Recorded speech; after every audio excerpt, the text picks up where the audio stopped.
today's special meeting of the Jackson City Council. I want to welcome everybody here.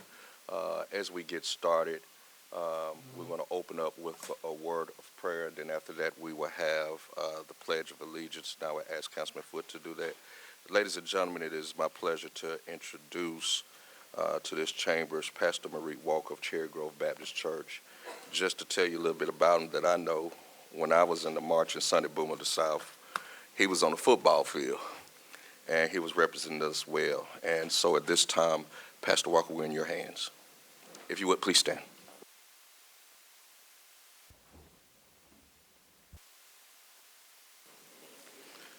Let us pray. God our Father, we thank you, Lord, again for another day's journey. Thank you, God, for allowing us to see a day that we've never seen before. Thank you, God, for our wonderful city of Jackson. Thank you, God, for all of our wonderful citizens of this city. Lord, we bless your name for our city council, all of our leadership that is represented here, each ward, our mayor. Lord, we thank you for our president, President Banks, and his family.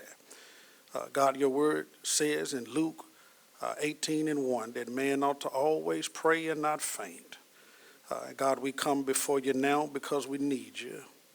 Lord, we are praying in the name of Jesus, God, that your spirit of peace, your spirit of understanding, your spirit of unity, God, will reign supreme in this place, that you would transform this atmosphere into one of brotherhood and sisterhood.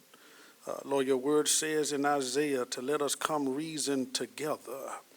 And God, we pray for your spirit of wisdom, your spirit of reasoning will unite this body to do that which is pleasing in your sight and that which will be a blessing to your people in this city, God. Lord, we thank you again for just being a present help in the time of trouble, Lord. And God, we know that if you can handle the cross, you can handle the city council. If you can handle the grave and be resurrected, God, with all power in your hands, God, you can handle every question, every challenge that this city faces. God, this is not the first time that we have had to face challenges, God, but yet, Lord, you have always brought us through. God, we're standing on your word today. We're standing on our faith, God, knowing that you are able to do anything but fail. Please, Lord, forgive us all of our sins. In Jesus' name we pray, God. We thank you, Lord. Amen.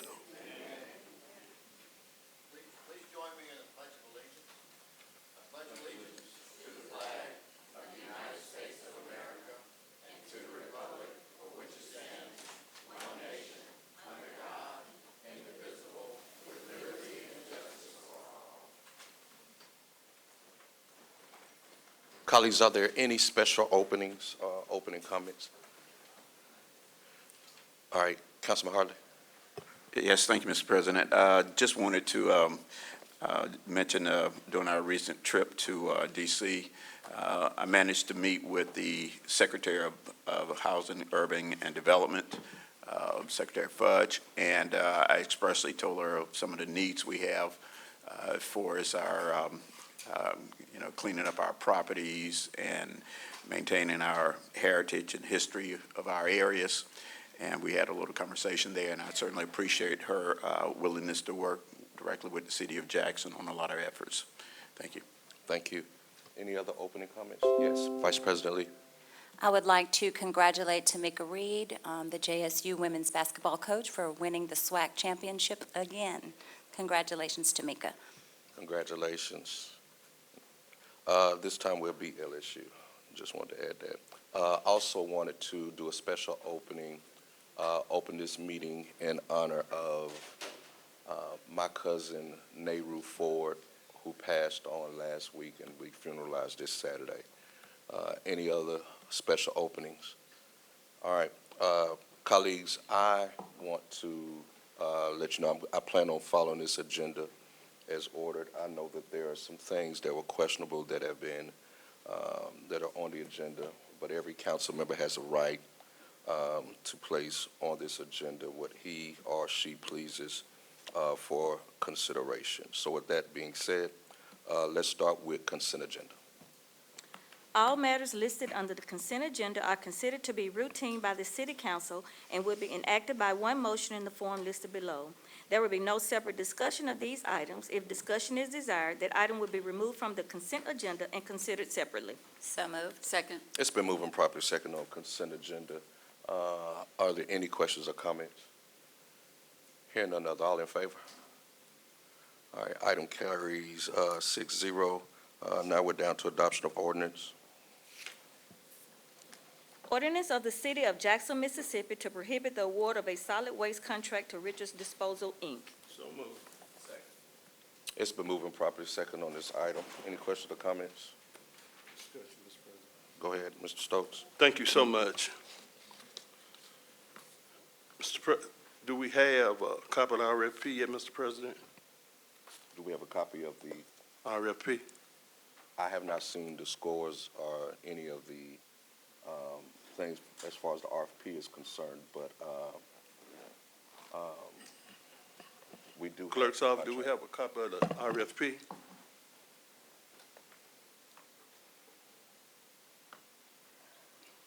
Clerk of Council Shanikia Jordan, no, we, do not have a copy of the RFP. To my understanding, it was online.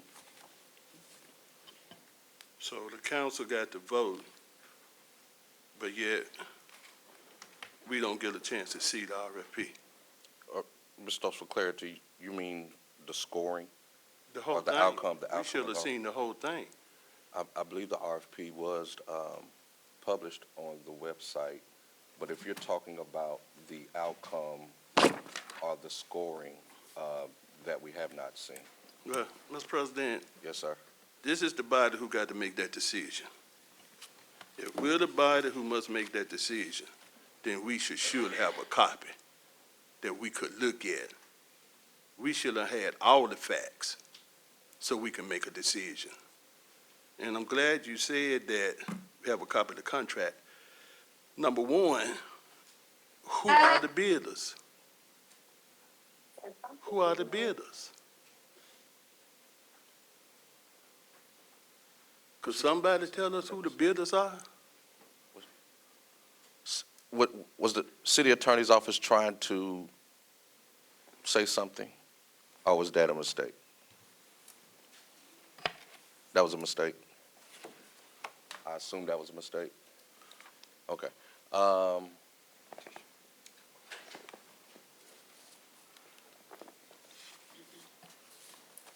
You can state your question again.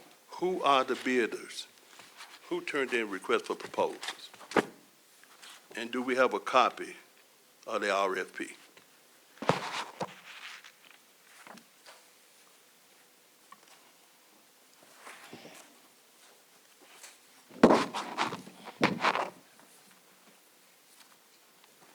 Good morning, Drew Martin, City Attorney. The proposals that were put in for the, through the RFP for the garbage contract were Richards Disposal and National, Dr. Martin, you remember the full name of their, as National, NCS. yeah, NCS, National, yeah, that's it, NCS. Can we Those are get the a- only two proposals. Can we get a copy Of what? of the companies, qualifications, everything that normally you would look at?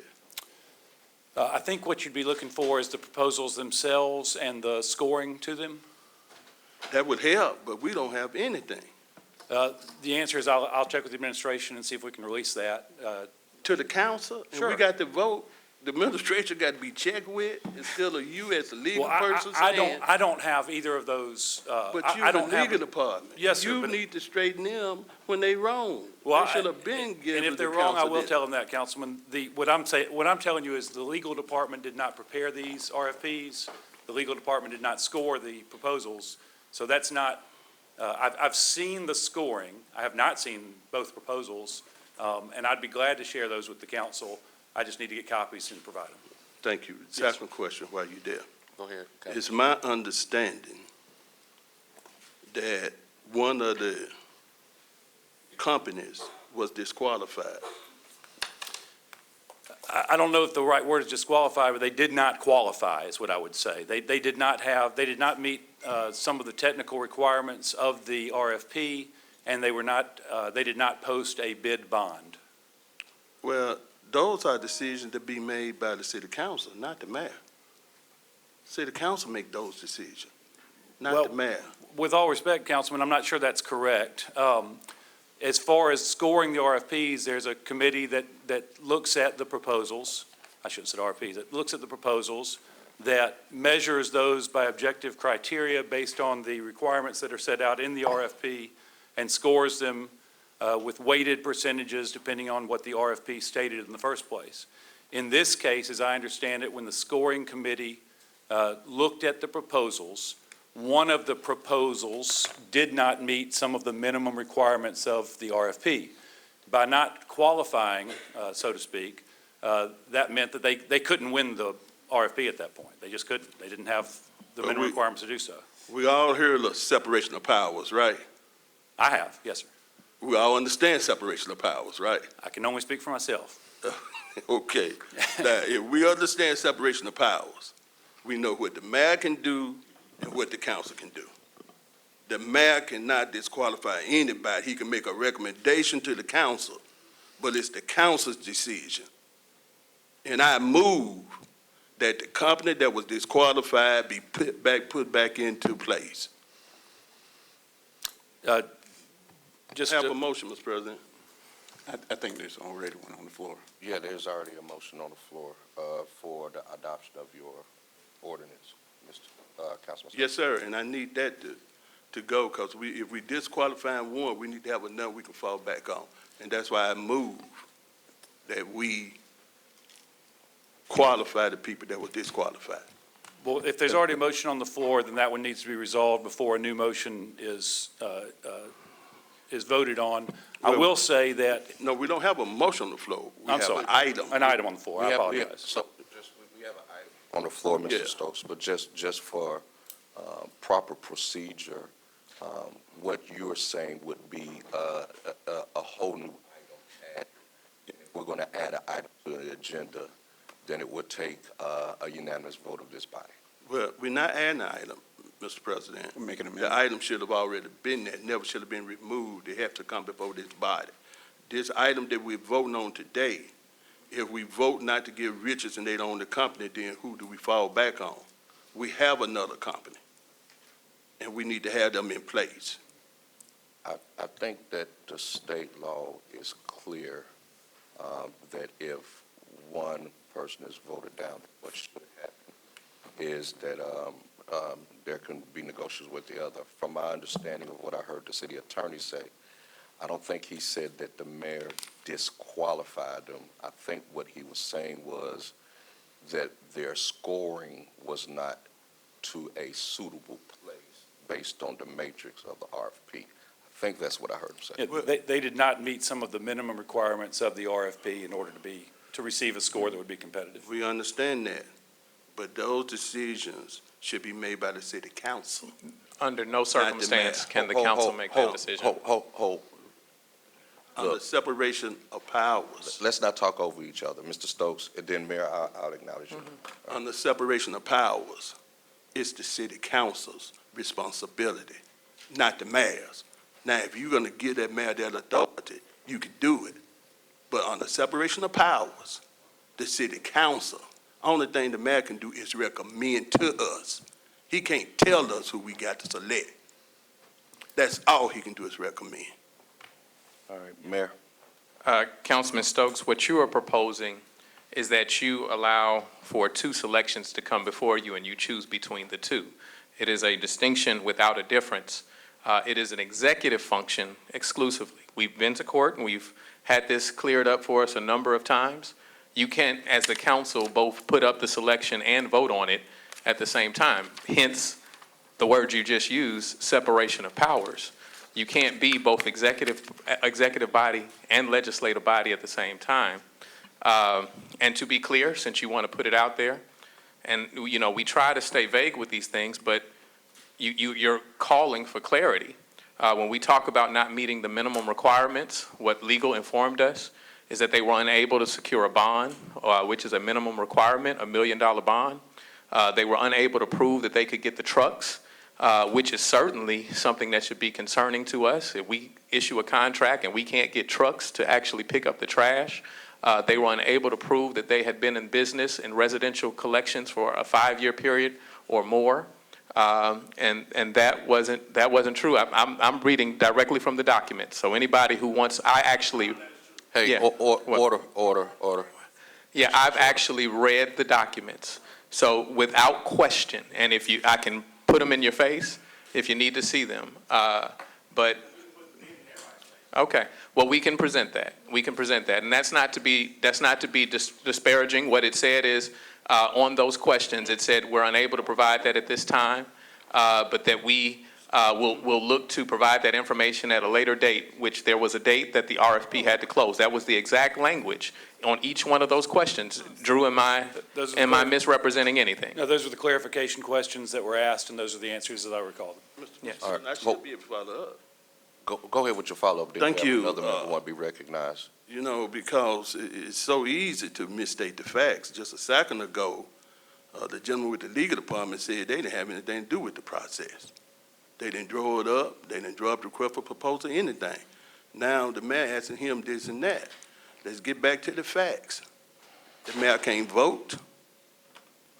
The mayor does not have the authority to throw anybody out.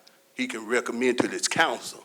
All voting must be done by the council, not the mayor.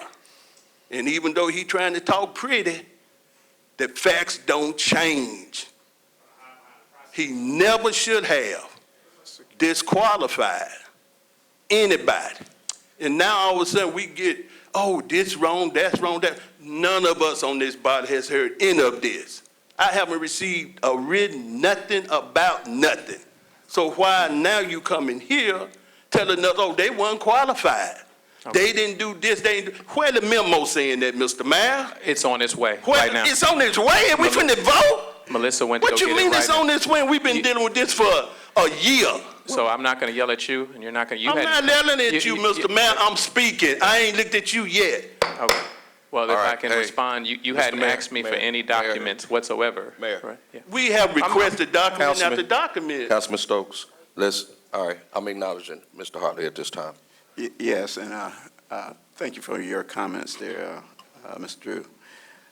And so, just from clarity's sake. Sure. We have one vendor that survived the process. Were you aware of that? I'm aware there were 2 proposals. I'm aware that one of the proposals did not meet the minimum requirements that were set out in the RFP. The scoring committee, in reviewing the submissions by both vendors, made that determination, asked some clarification questions, which the mayor's just referenced. I can say that if I don't believe they even received a score as for the second Okay. vendor, but if they had, it would have clearly been well below the other proposal. So, one vendor before the city council. And, Correct. okay. So there is no choice, is what I'm hearing. Well, I'm not sure how to answer that question. What I can- Well, and let me go back to this, and I'll answer it for you. And that's this. Because we have not vigorously followed the RFQ process up front 12 months ago, we had a year to do this. If we had one vendor, we could go back and do it again. This council has been asking the administration for the past 9 months, what are the results? Where are we at with this? And we've gotten a little of nothing, and definitely zero in writing. And now, without a scoring sheet, without a valuation, we're asked to select one vendor, only one. And my answer is this: that RFQ process is to protect the citizens of Jackson and to ensure that there is choice and there is competition. The competition drives the lowest price, the best service. Without competition, we don't have anything but one company that says, well, we're it. We're going to drop whatever price and whatever, and that is what's brought before us today. Do you see my difficulty with this? Well, let me just say, for the legal process, the RFP process was followed properly. The timing is an issue that's not governed by law, and there's some discretion there. At the end of the day, regardless of the RFP process, there's going to be a recommendation of a contract from the executive, and that's going to be voted on by the council. So regardless of when that happens, or it's always going to be one. But that's it can presented to the only be council. one recommendation because there's only one bidder. But even if there had been 18, there would only be one recommendation. And I understand Yes. that, but there was not 18. I understand. There was not 3. There were not 4. We had 5, about 5 the last time. Now we're down to everybody don't believe in the credibility of our process. They don't believe that they'll get a fair shake in the city of Jackson, and so they're not even bothering to show up. Well, the only. And that drives our ability to, in fact, get the lowest price and the best service if no one bothers to show up for the largest paid contract in the city of Jackson. And I just have a problem with that because that does not serve the people well. And we waited and waited and asked and waited and waited and waited. And now we're down to the 11th hour and all we have is one choice. We've been goaded into this situation the whole time. Thank you, Mr. President. All right, ladies and gentlemen, we have an item on the floor. It's been motion second. All in favor? Mr. President, I haven't had, Go ahead, Mr. Stokes. So we can move on. another motion, Mr. President. We need to take that motion. That motion, unless was second. legal says that motion was proper, I see it as another item. I mean, are you amending it to this document? No, we need that motion. From my interpretation, just to, if all else, let's say all else fails today, right? Because I want to make sure that there is still a second vendor, although he didn't qualify. The mayor could go back and talk to or do whatever, and he has within his executive authority. I think you're getting into a hypothetical there. Okay. But, I mean, I would just say this, Councilman, if the council votes on a garbage contract and votes it down, then we can look at what the options are. I think my hope and the city's hope is that we don't end up in that situation. All right. Excuse me? All right. I think you present to the clerk of council, Mr. Mayor. Come on. All right. Not I'm going to call for the vote. Mr. President, well, I Go ahead. do make a statement. Go ahead. I was trying to Sure. check with what the legal department was just stating just then.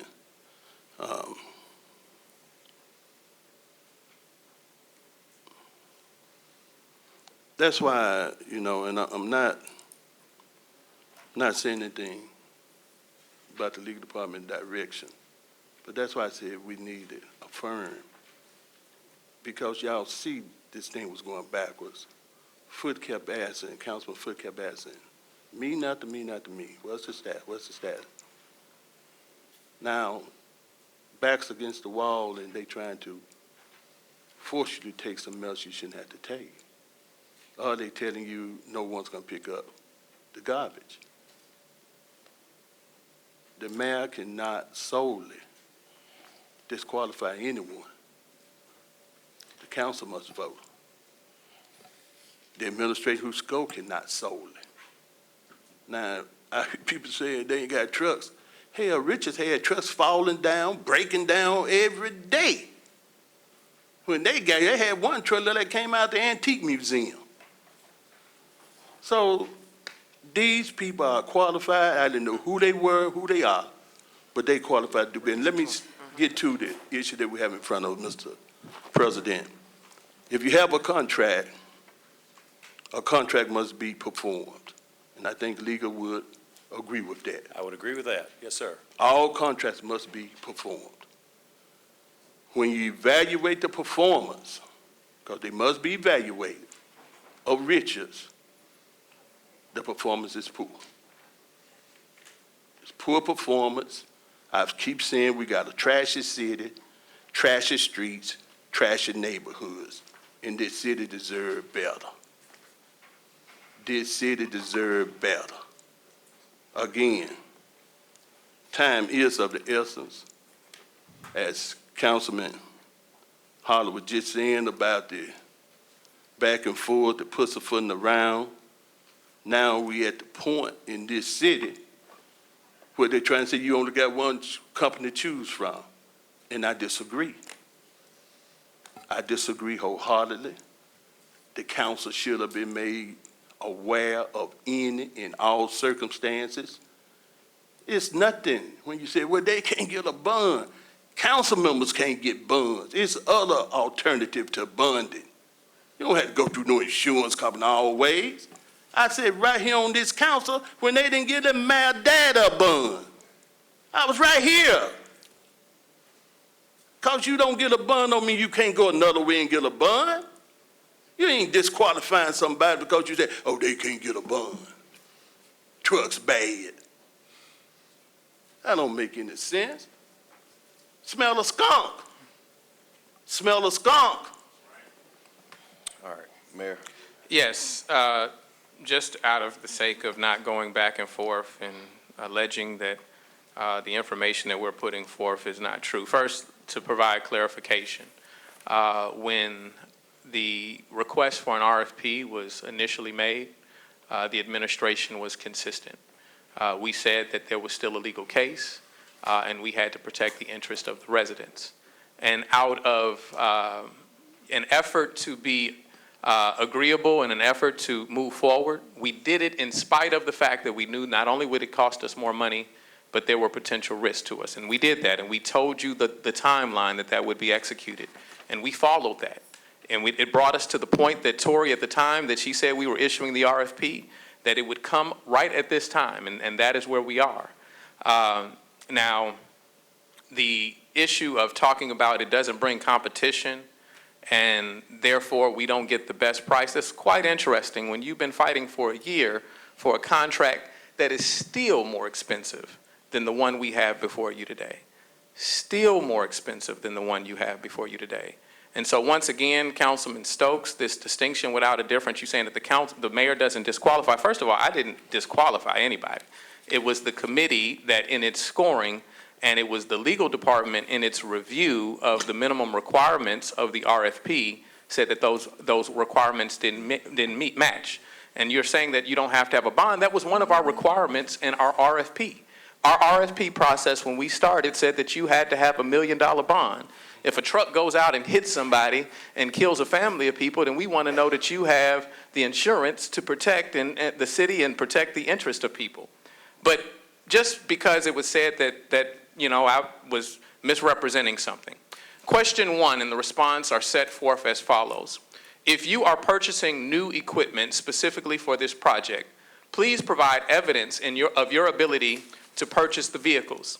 This should include providing evidence of the necessary financial capacity to purchase the equipment, such as a line of credit or a letter of commitment to lend sufficient funds to purchase the equipment.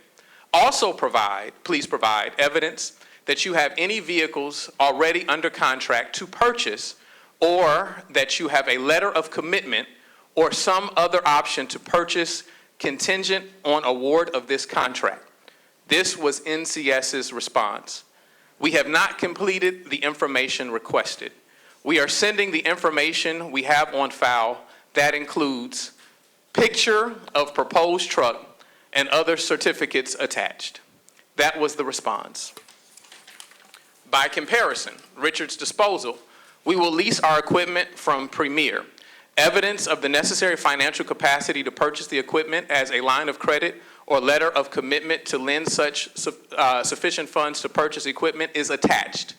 Also attached is evidence that we currently have 21 leased vehicles already in possession.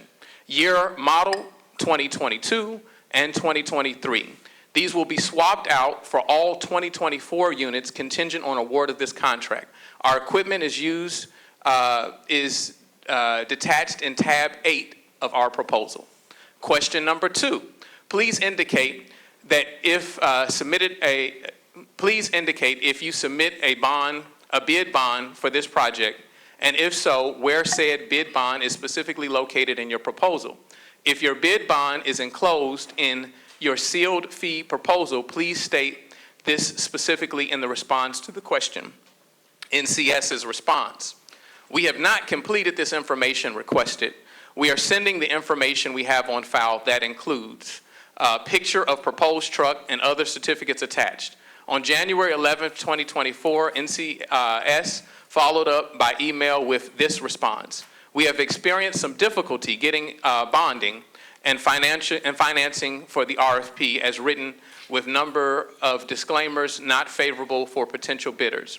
We will contact you tomorrow with our progress on finances. The City of Jackson did not receive a subsequent response from NCS. Richards Disposal responded on January 10th by emailing, "We did submit a bid bond for this project. It is in bid bond tab 20 in our proposal." Question number 3, please provide additional information, more specific detail about your similar service or contract during the past 5 years. Please provide sufficient details demonstrating your minimum 5 years of experience collecting and transporting solid waste for a governmental entity with a population of at least as large as the city. See page 6 of the November 2023 RFP for solid waste collections under the definition of service provider. If you are able to provide copies of contracts satisfying this requirement, the city requests that you provide them in your response. NCS responded by emailing, "We have not completed the information requested. We are sending the information we have on file that includes picture of proposed trucks and other certificates attached." Richards Disposal responded by saying, "Richards Disposal has had the City of New Orleans residential solid waste collection since 2007. We have attached a copy of the signed contract pages. We also service the City of East Baton Rouge, and for the last 2 years, the emergency collection for the City of Jackson. All our experience in detail is in tab 12 of our submitted proposal." They have New Orleans. All right, go ahead. I'm sorry. Yeah. Councilwoman, no. I just want. No, hold on, Mr. Hartley. Councilwoman Lee did. Okay. Councilwoman Lee. Mr. Hartley, you want me to yield to you? Councilwoman Go Hartley. ahead. Go ahead, please. Okay, Mr. Stokes, I just want you to know, and for the public to know, I won't be voting for this ordinance. To me, it's contract steering on its face. Also, we're wondering why we don't have a number of vendors trying to apply for bids with the city for garbage. It's because they don't want to deal with this dysfunctional body, as you can see. And you wonder why the state wants to take us over. I also want you to be aware that MDEQ is watching us, and as soon as we don't get 4 votes, we're going to be levied some hefty fines. I also want you to remember the people who only want their trash picked up and don't want to be caught in the middle of these games. Now, it's time to stop with this mess and put the people first. All right, Mr. Hartley, Yes. last comment, we need to go. Yes, just wanted to just piggyback on something Councilman Stokes had said, and that is he talked about the overall cleanliness of the City of Jackson. And for the last year, we have had this company that was touted before us a year, 2 years, almost 2 years now, as being really friendly to the black population. And I just don't see it. What I don't see is you might have your can picked up and you're happy with that, and that's fine. And then some people don't, and they're not happy with it. But if you check out these open dumps, you'll see stuff that could have been picked up right there on the curb. You will see couches. You will see commodes. You will see garbage. You will see mattresses. Okay? All I'm saying is, if we're going to consider the only bidder, a company that continues to sue the City of Jackson, then we have to look at this thing very, very carefully. And to me, the breakdown in our procurement process and our inability to follow the letter of the law with urgency, because it is urgent, because we already knew DEQ was out there, because we already knew we went through a mess, a disaster last year. From day one, we should have been ensuring that we had all the bidders at the table. But, I'm a solid waste professional, I'll tell you that. I've dealt with all these companies, well, a lot of these companies in the state of Mississippi. One thing I know is they are professionals. If they don't have to come into Jackson, if they see that there's any type of lack of adherence to the procurement laws, they're going some other place. If they see that any kind of sniff of corruption or steering, they're going some other place. They have options. And right now, we don't have any options. Why? Because we did not follow the procurement process over the last few years and kept it going and going and going until we got, in fact, the lowest person, the best professional group possible. Not someone that's already been sued by another city and continue to sue the city of Jackson.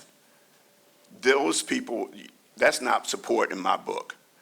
Those people aren't helpful in my book. Helpful folks will be saying, hey, this is the stuff that we normally collect. Let's take some of our resources and go over here and collect them. Let's help the city of Jackson collect all these different things that wasn't brought to the curb. That's all I'm saying. But our inability to follow the law from the very beginning, that's why the city council has been through the law over and over, and we took it to the court over and over and over again, is because we know, especially the senior members with the most government experience on this council, know that if we do not follow that law is there to protect us. And if we do not follow it, then what we are doing is we won't get bids because people already know what Jackson's all about. And we can't afford that among the other problems that we have. So I say this, my vote is no. My vote is no. We have no choice. And if we don't have a choice, we don't have a freedom. If we don't have a freedom, we don't have a city. Mr. President, Yes, call the question.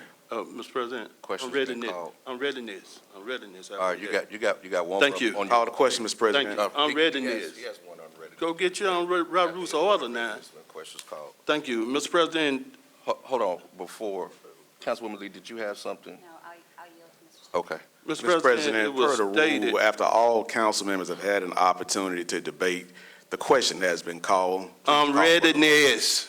Councilman Stokes, you have had. Thank you. But on readiness, I weigh that, Mr. President. We got to follow Robert's Rules of Order. Print them up. Thank you. Mr. President, it Go was ahead, mentioned, Stokes. contract steering. Mr. President, I didn't even know the gentleman who was speaking in the back. You told me who he was. Yes, sir. I had no idea, but I haven't talked to anybody about this contract at all. But I will agree, contract steering. If you disqualify the only other company, then you have basically steered the contract to someone else.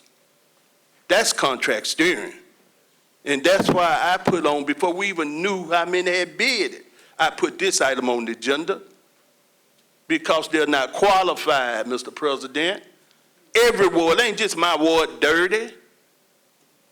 It ain't just my ward with trash everywhere. It's all over this city. But we're gonna put blinders on and act like we don't see a dirty Jackson. Jackson didn't used to look like this. I'm ready to vote, Mr. President. Let's vote. All right. Councilman, Vice President Lee, did you still have anything? All right. Look, I think it was called a question. go ahead, Mayor. What exactly are you voting on right now? I'm confused. This is- The item that's on the Item agenda. that's on the table. I can't hear 10 people. I got 2 ears. They don't work The one that's independent of on each the other. table. Councilman Harley. Okay. All right. Let me say this. I appreciate the debate. I'm sorry. I appreciate the debate. You know, I have problems with the way this was done, but we are where we are now. Mr. Bush Question. is a respectable businessman in this city. I watched him do pickups with trash in the county when I was growing up. I only hope that at some point, the same opportunity, Mr. Richards, that you had in Baton Rouge to build capacity, that we're able to do that with a local provider here. All right. So with that being said, all in favor? All opposed? All right. Moving on, item number 7. What was the vote, Mr. President? It was 3-4. All right. Next item. Order approving claims appearing at pages 258 to inclusive thereon on municipal docket of claims in the amount of $12,977,218.94 for and making appropriation for the payment thereof. So moved. Second. It's been moved and properly second on claims. Voting for claims? Mr. Malaveka. Good morning, Fidelis Malembeka, CFO. I present to you the 4 largest claims on this docket. They are as follows. The first is public employees' retirement in the amount of $2,255,555.48, paid out of Fund 55, Disability Relief Fund. This is for transfer of taxes for February 2024. Second is Jackson Public Schools in the amount of $2,215,676.84, paid out of Fund 1, General Fund. This is for transfer of public utility taxes due JPS. The third is Trustmark National Bank in the amount of $1,142,014, paid out of Fund 1, General Fund. This is for the state tort appropriation for FY24.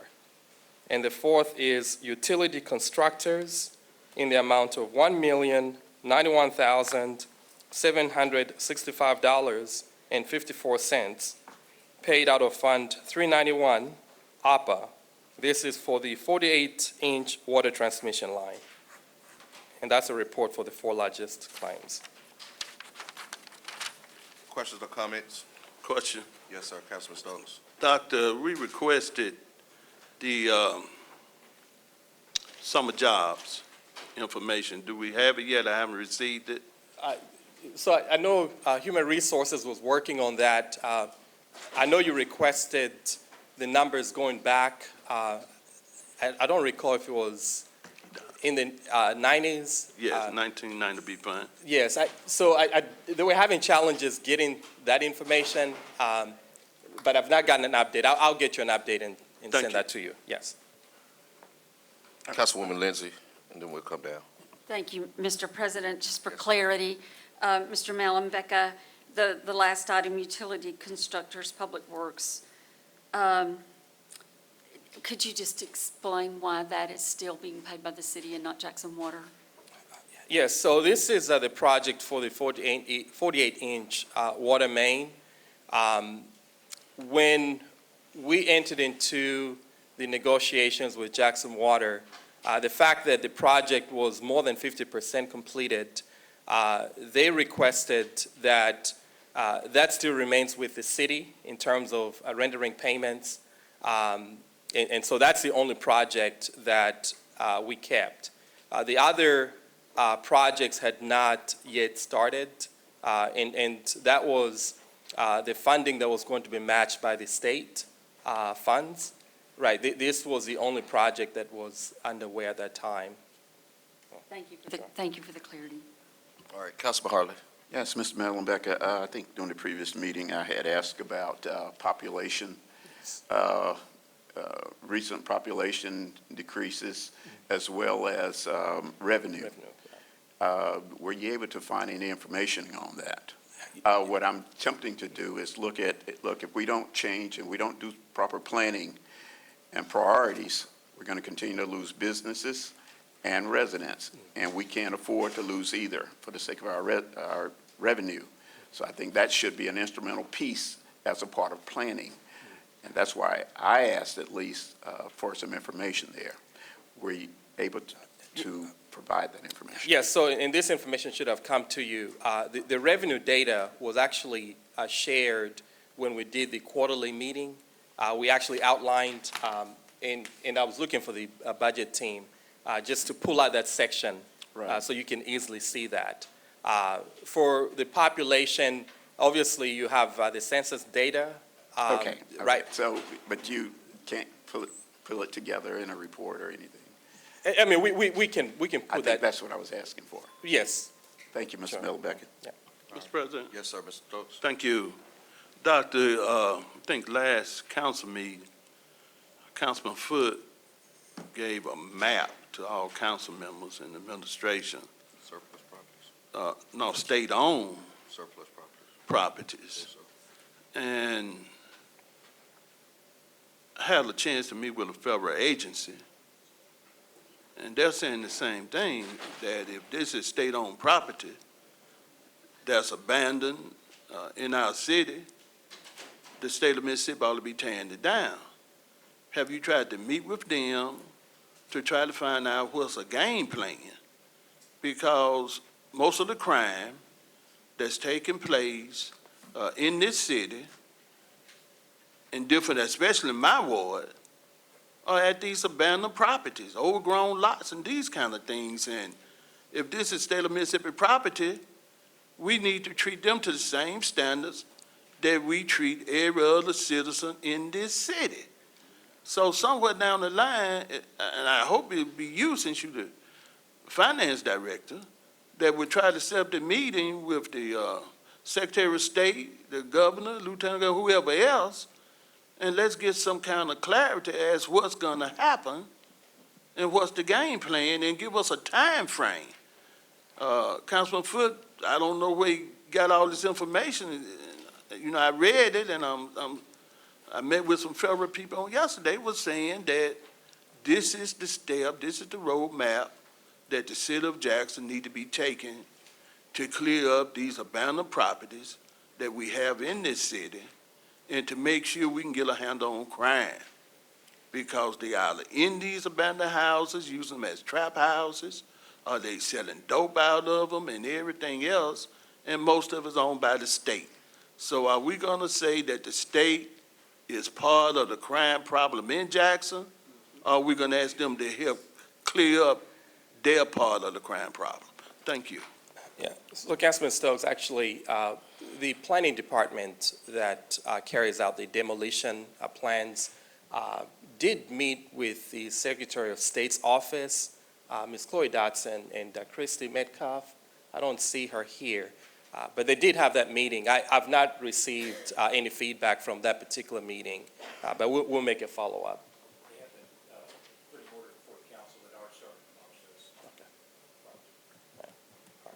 Thank you, Doc. Sure. All right. Is there something? Okay, okay. All right, all right. All in favor? Yeah. Oppose? All right, claims passes 4-3. Payroll? Order approving gross payroll, including payroll deduction claims number 29971, and making appropriation for the payment thereof. So moved. Second. All right, it's been moving properly second on payroll. Any questions or comments? All in favor? Item carries unanimously. 9 has been pulled. 10. Ms. Florine. Order confirming the mayor's appointment of Florine Keller to the Municipal Election Commission. So moved. Second. It's been moved and properly second on this. Ms. Keeler is here. Oh, okay. She was hiding behind the mask. She was hiding. Yeah, yes, and then Dr. Marty.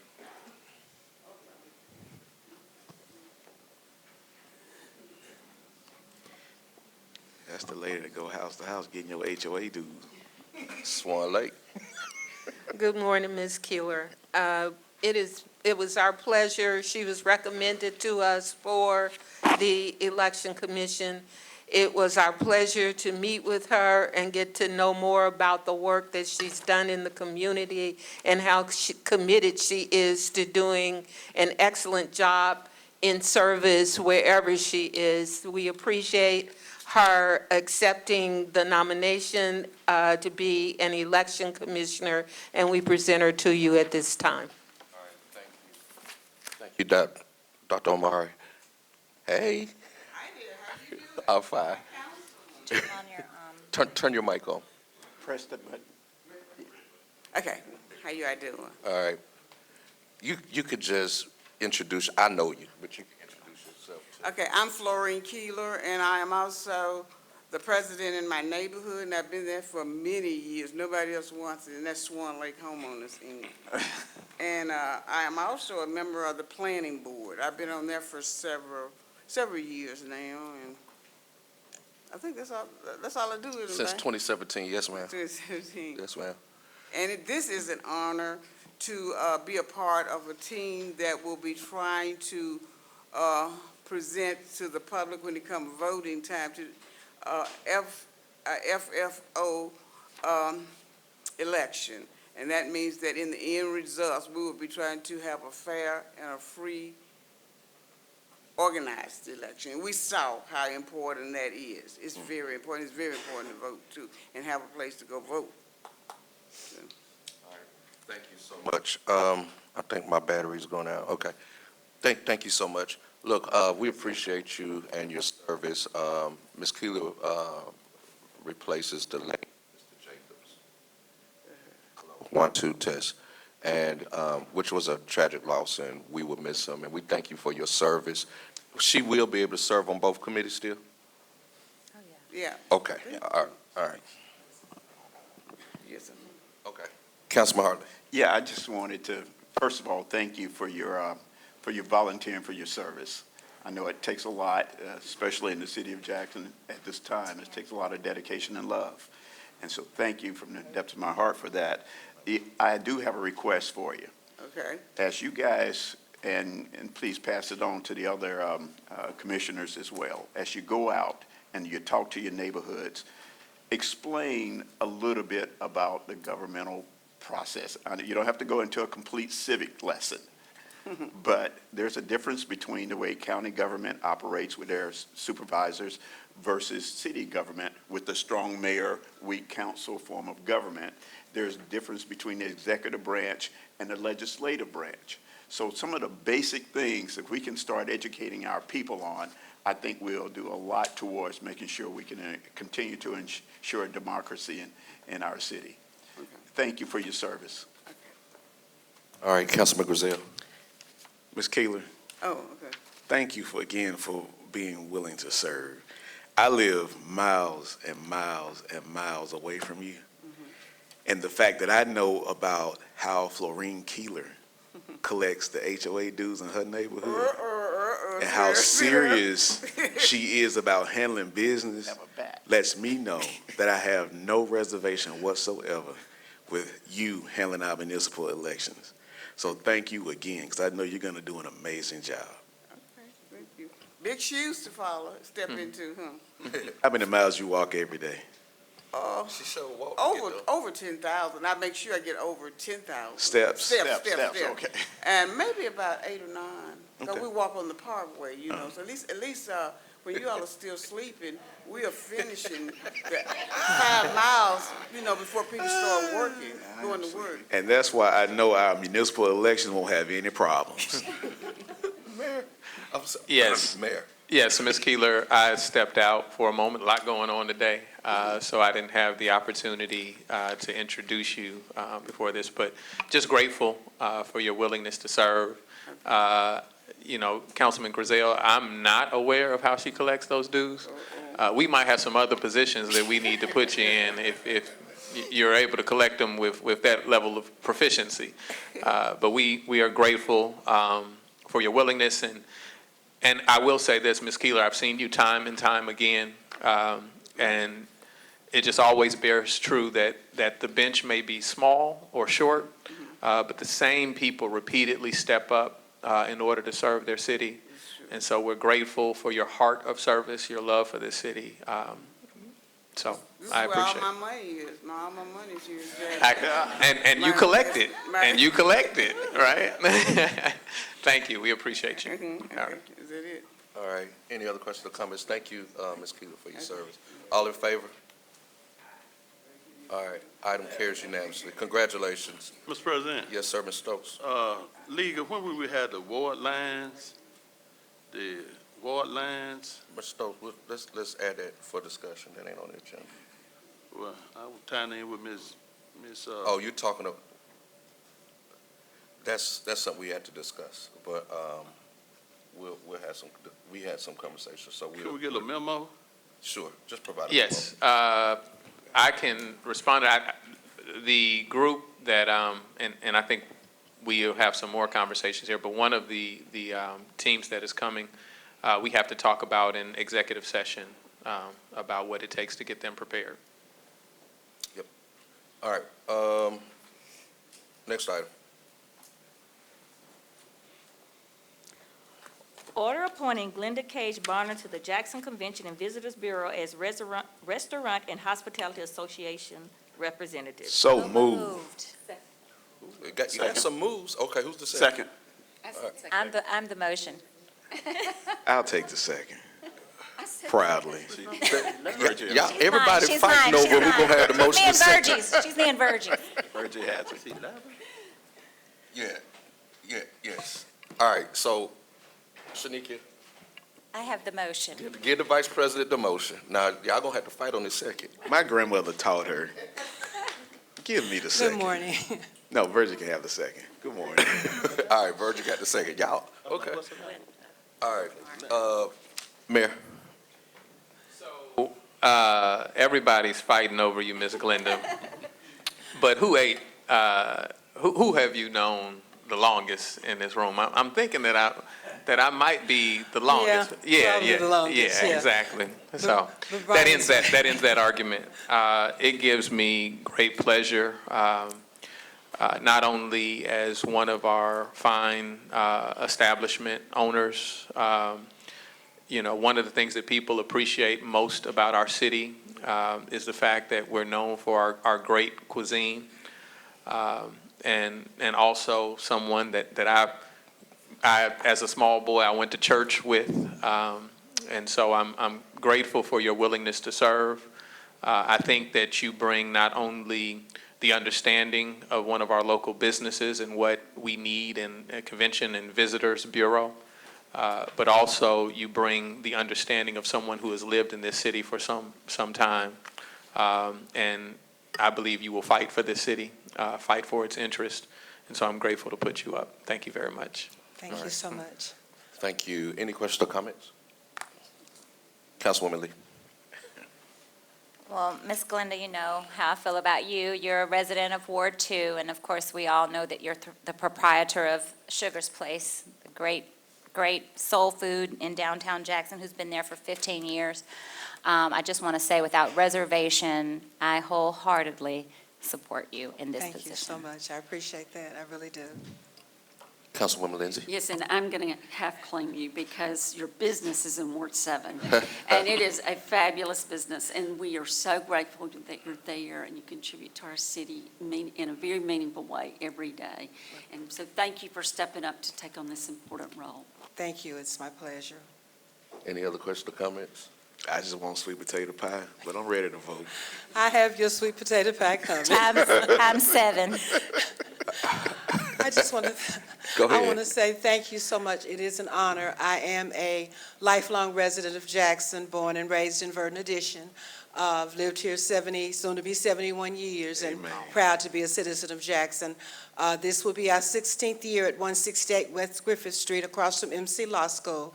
We're open Monday through Friday, 7 to 2, and we're now starting a Saturday brunch from 9 to 2, so please come by and see us if you haven't had the pleasure of doing so already. And thank you, and I'm looking forward to having a voice at the table about tourism in Jackson, because being where we are, we get a lot of people who come into the city and they Google soul food, and I pop up and they come see me, and they're from all over the country. So I'm excited about that and what I can do to bring more people to our city and to our fine eating establishments. Thank you so much. All right, thank you. And look, I want to appreciate you because not only, do you run a successful business, but in times of, trouble, when Ward 6 went weeks without water, you were right there as far as Teal handing out hot plates to the residents. And want to thank you for that because that service was something that was definitely needed. Thank you so much. We were happy to have the opportunity to serve. All right, all in favor? All right. Everybody's trying to get sweet Item potato pie. carried. Item carries unanimously. Let me state for the record that none of us voted because of the sweet I was about to potato say, pie. can you take, can sweet potato pie be considered a bribe? Only if you don't pay. Don't say nothing. All right, next item. Order reappointing Ms. Monique Davis, Education Community, to the Jackson Convention and Visitors Bureau Board of Directors. So moved. Second. It's been moved and properly second. Mayor? Yes, Ms. Davis, you've served on this board now for how long? Almost 14 years. And so each time we reconfirm you, it's a no-brainer. You know, you've been a passionate and consistent supporter of the city of Jackson. I think I know you understand that a part of building a strong city of Jackson is building a strong 52-week strategy of tourism. And so I'm just grateful. You've been a investor in the city as well, you and your family. And so I just want to express my gratitude for your willingness to serve, continue to serve.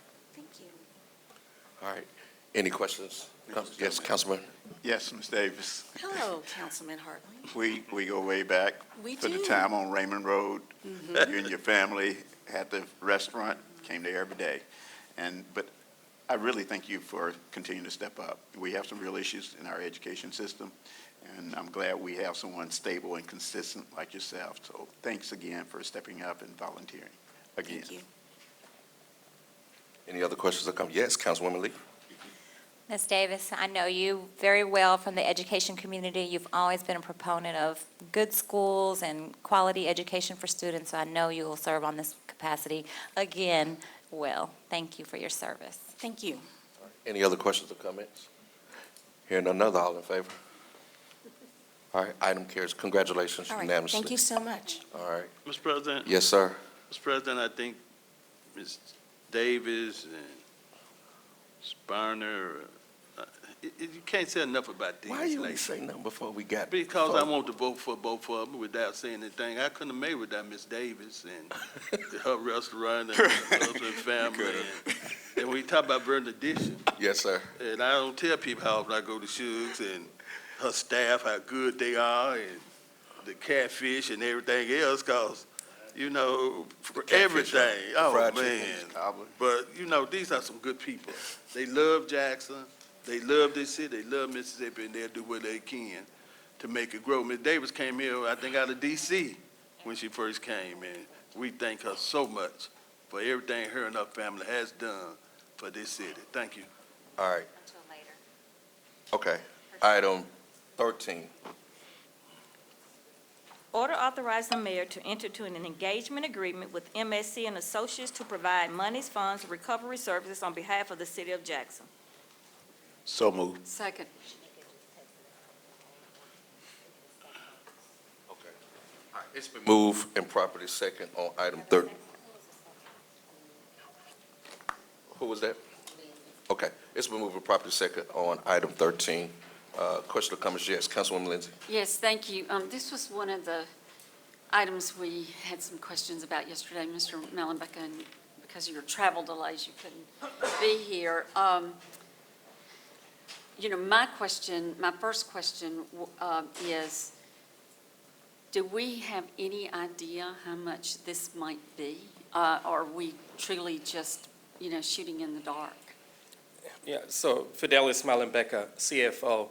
In terms of unclaimed property, at this point, it's hard to tell exactly how much is out there. One is you have to run the search. And from preliminary searches I've looked at, right, we have over 4 pages of unclaimed property for the city of Jackson. Of course, the ones that you can immediately see have a value of about $100 each, and then you do have some that are more than that. You would have to go into the system and obtain that particular data. So at this point, I don't have a value of how much all that would be. Go into what system? Go ahead. Follow up, Mr. Yes, go ahead. Okay, and so I guess that brings to question brings to mind my next question, and Mr. Foote hit on this in a different way yesterday in work session. So why do we need to hire this company? Why isn't this something we could just do ourselves? Yeah, so again, as you would see, you have that property that has not been claimed on behalf of the city. You have to have somebody that understands the process and can fill out the paperwork, make the necessary inquiries. If you have such a person that can do it consistently, yes, you could possibly do it internally. But we're talking of, just a significant number of unclaimed property. And the way this falls under the escheatment laws. So generally, when you do not claim this, essentially the state, that becomes the state's revenue, right? And so, whenever you do not claim that property, essentially that's missed opportunity for the city. Thank you, Mr. President. I'm satisfied. Councilwoman Lee, then we'll go over. You had your hand up? So, Yes, Mr. please. Mallenbecker, this is an engagement agreement. Is there a cost associated? And if so, what is the cost? 20%. So they only charge see a it. percentage of what they're able to Recover. collect. Okay, Right, yes. thank you. Councilman Foote, then you, Councilman Stokes. Councilman Foote? Thank you, Mr. President. I just think we should do this internally and not fork over 20%. If it's $1 million, I have no idea how much it might, but that'd be $200,000 if it was $1 million. So I think we should just do this. We got 15 lawyers. We got one engineer that handles all the engineering stuff for the city of Jackson. 15 lawyers who ought to be able to handle this. Yeah, and I'll go back to the point here is, when you've not had the necessary capacity to do it, somebody that understands, I don't know internally, who we have to carry out this process, who's done it before. But again, this is an opportunity for the city to capture funds that have been out there, right? And now this is different from also collections. Now, there will be another a contract that we'll bring before you, and this is to go after unpaid fees to the city. All right, so that's separate. This is unclaimed property. Right. Yes. I understand. I'm not against pursuing it. I think we should pursue it. I'd just like to see us pursue it with our personnel we've already got. Thank you. Mr. President. Mr. Stokes? Thank you. Doctor, is it legal? I know you're saying we're going to hire a company to go collect money owed to the city. I know that part might be legal. But can we give someone city money? So this is a service that they perform, just like you have consultants, right? They would consult on behalf of the city. They would do all the necessary paperwork, do the necessary inquiries, and then the funds would come to the city, right? Because the unclaimed property is on behalf of the city of Jackson. We had monies owed for tickets and other things, and I think we started using collection agencies to collect it, and an issue came up whether or not that's legal. Now, I know you probably checked, it's got to be Attorney General's opinion or something, but if you're talking about collecting city money and then, giving it to an aide, even though you're saying it's a consultant fee or something, you got to make sure that all your I's are dotted and T's are crossed. Yes, Councilman Stokes, that is legal. In fact, the city had an engagement on the one you're talking about in terms of fees not paid, right? The city actually had a contract which was executed under Mayor Johnson, and the statute does allow you to do that. There are stipulations in terms of how much can be assessed. So for instance, for fees, ticket fees, right? The law does allow the vendor to collect up to 25% above what's owed. Our approach is going to be different. Instead of imposing additional fees, we would actually make payments out of what's collected. So That is legal under state statute. But I think the reason, and it's been a while, they collected money above what was owed to the city because they were saying the city could not give taxpayer money, their money. Now it's been a long time. Check to make sure, but they used to collect above what was owed to the city to make sure that it wasn't city money that was being. Yeah, and I think the limitation was up to 25%. Okay, Yes. thank you. Yeah. All right. Any other questions or comments? Mr. Mellenbecker, I agree with the service. I think there's a need. However, you know, look, we got people in court services, people all over that have not had a raise and are still at the bare minimum. We are, you know, for consideration today, there's an ask for a significant amount to give raises and to hire people in your department. And then in addition, this body is giving your department $500,000 times 2 to start a grants division. So I would like to see, you know, the attempt to really have internal capacity to get this done. With that being said, I call for the vote. All in favor? Opposed? All right, item fails. I abstain. Okay, and one abstention. Close All right, the give me that vote. count. That's 5-1-1.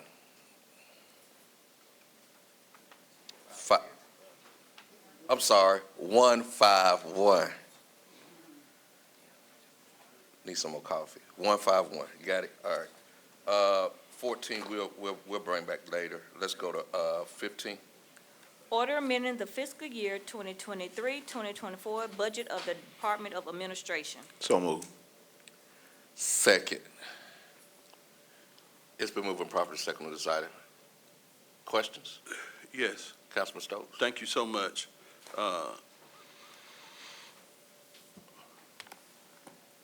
Doc, on this item, what's the overall goals? Yeah, so this is connected with the centralization approach that we have discussed. Centralization approach? All right, enough Yes. said to me. That's enough. Any other questions or comments?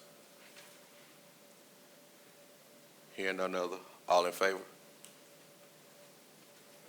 All right. What's your time frame to, Yeah, so we actually, I don't know if you have a copy of the presentation I made. We have a timeline on when to accomplish. you'll get it to? Oh, you got it? Okay. They have Should some get extra to- copies. Yeah. It's all right, Doc, I'll Okay. read that first. No, but they do have some extra copies that I think she's gonna hand it to. Yeah. No, that's not it. This is it right. Yeah. All right, that was a unanimous vote. All right, let's go to item 16. Order authorizing the payment of the sum of $1,225 to PSI Services LLC for testing fees associated with the Federal Aviation Administration unmanned aircraft examination of officers. So moved. Second. Second. All right. Are these drones, Mr. President? Yes. It's training them how to do the drone. You wanna go to the class? Mr. President, Yes, sir. I'd like to ask Deputy Chief Griselle a question. Assistant. Just give it. Assistant Chief Vincent Griselle, yes, sir. Yeah, I just want, on a practical level, how will this help our crime-fighting efforts? Well, it's mostly going to be designed for mission and rescues based on disasters or rescue, missing person and things of that nature. Areas that we cannot get into, that's what it's mainly going to be used for. So nothing on the day-to-day? It just depends on call for service. Thank you. Yes, sir. Mr. President? Yes, sir. Councilman Thank Stokes. you, Chief. Yes, sir. Thank you for bringing us to the modern era. You know, a lot of the bigger cities, they've been using drones. And, you know, I had a friend of mine that was in the military, and talking about 15, 20 years ago, you talking about drones. Oh, man, what you talking about? You think they they fly left field and everything, but, searching for lost people, they can be used for so many different things. And it's just the future. It is the future. A gentleman was speaking about, Industrial Drive. They said they are buy the blue light camera. They need the blue light camera. And, everybody from the FBI to the DA, everybody said they were gonna talk to you about it. Yes, sir. Over in that area because they're experiencing an increase in, crime. Thank you, sir. Thank you.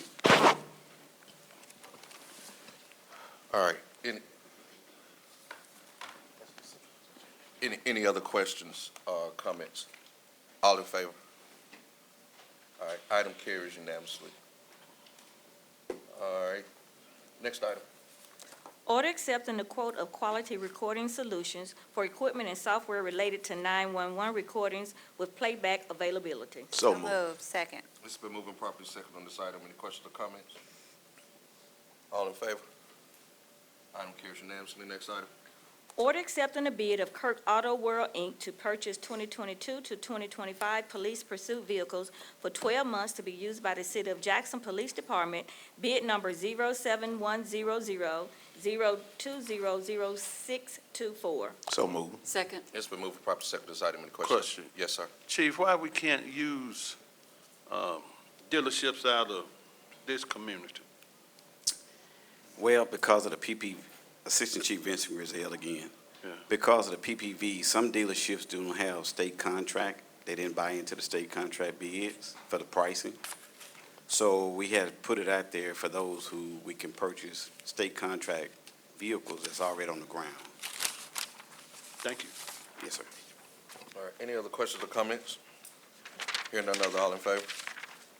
Item carries unanimously. Next item.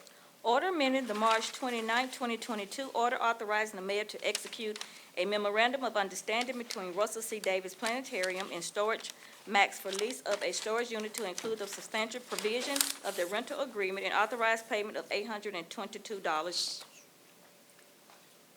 So moved. And no sense. Oh, yeah. Second. I didn't. It's been moving properly second on this item. Any questions or comments? All in favor? Abstain, Mr. President. All right, there's 6-0-1. Next item. Order ratifying and authorizing the payment of $243 to Trio Community Meals for the food and beverages provided to special guests during the annual Senior Appreciation Day. So moved. Second. It's been moving properly second on this item. Any questions or comments? All in favor? Item carries unanimously. Next item. Order ratifying past plumbing services and repair work performed by United Plumbing and Heating Company and approving payment for the same for emergency plumbing repairs performed at the Pete Brown Golf Facility in the total amount of $6,666. So moved. Second. It's been moving properly second on this item. Any questions or comments? Question, Yes, sir. Minister, Doctor. is Muhammad, the plumbing up to par now? Is it, Yes, sir. everything fixed and This particular section is, yes, sir.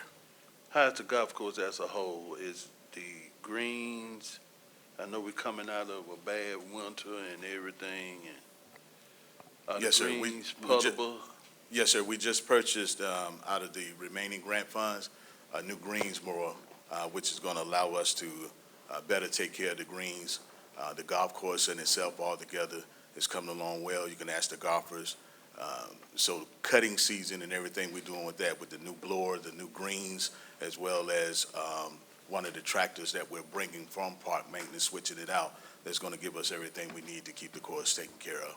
Do we still not have outside restroom facilities or? At our Peak Brown facilities, you asked, Yeah. Councilman Stowe? Yeah. Yes, sir. That one outside facility, we still have to get to the plumbing and the structure piece where that is concerned, but that is on the map, yes, sir. It's no one's fault, just other people had started coming on the course and destroying their facilities and. Yes, sir. Just like they do at some of our facilities in our parks. Unfortunately, we have to deal with the same situation sometimes at the Pete Brown Golf Facility.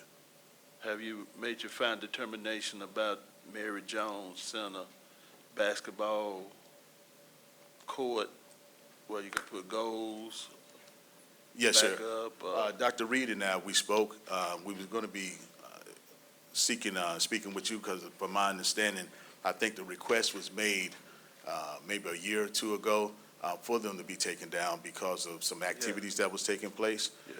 But now we're in position to be able to put them back up with no problem. Can you monitor them if you put them up, because you still got an increase in gang activity coming from Coach Gordon's Park by Wood Street, and some of the kids at the other park, to make sure that they can enjoy playing basketball without violence? Yes, sir. I think the mayor. Yeah, two things. Specifically, Mary C. Jones, we had a conversation just yesterday where we're looking at how we pull together some of our local contributors to renovate, to just rehab the basketball court. Monte Ellis has spoken to me on multiple occasions. He is willing and desires to make an investment in his city.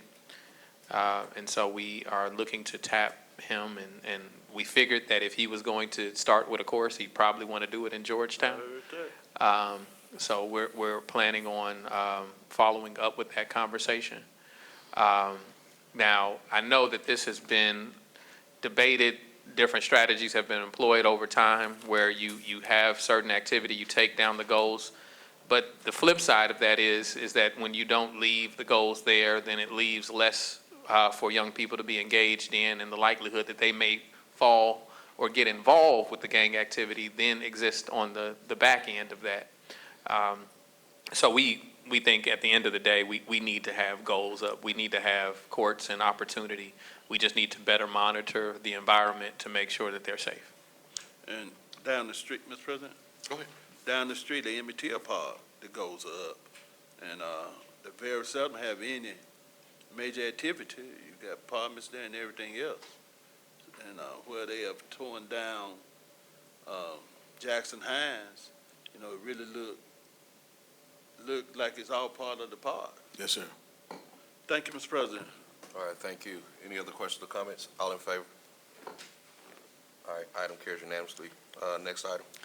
Order requesting approval to ratify invoices and payments for HVAC system and other operating supplies provided to and installed by the City of Jackson Care Maintenance Division to Acme Refrigeration LLC in the amount of $7,705.30 at the Jackson Zoo.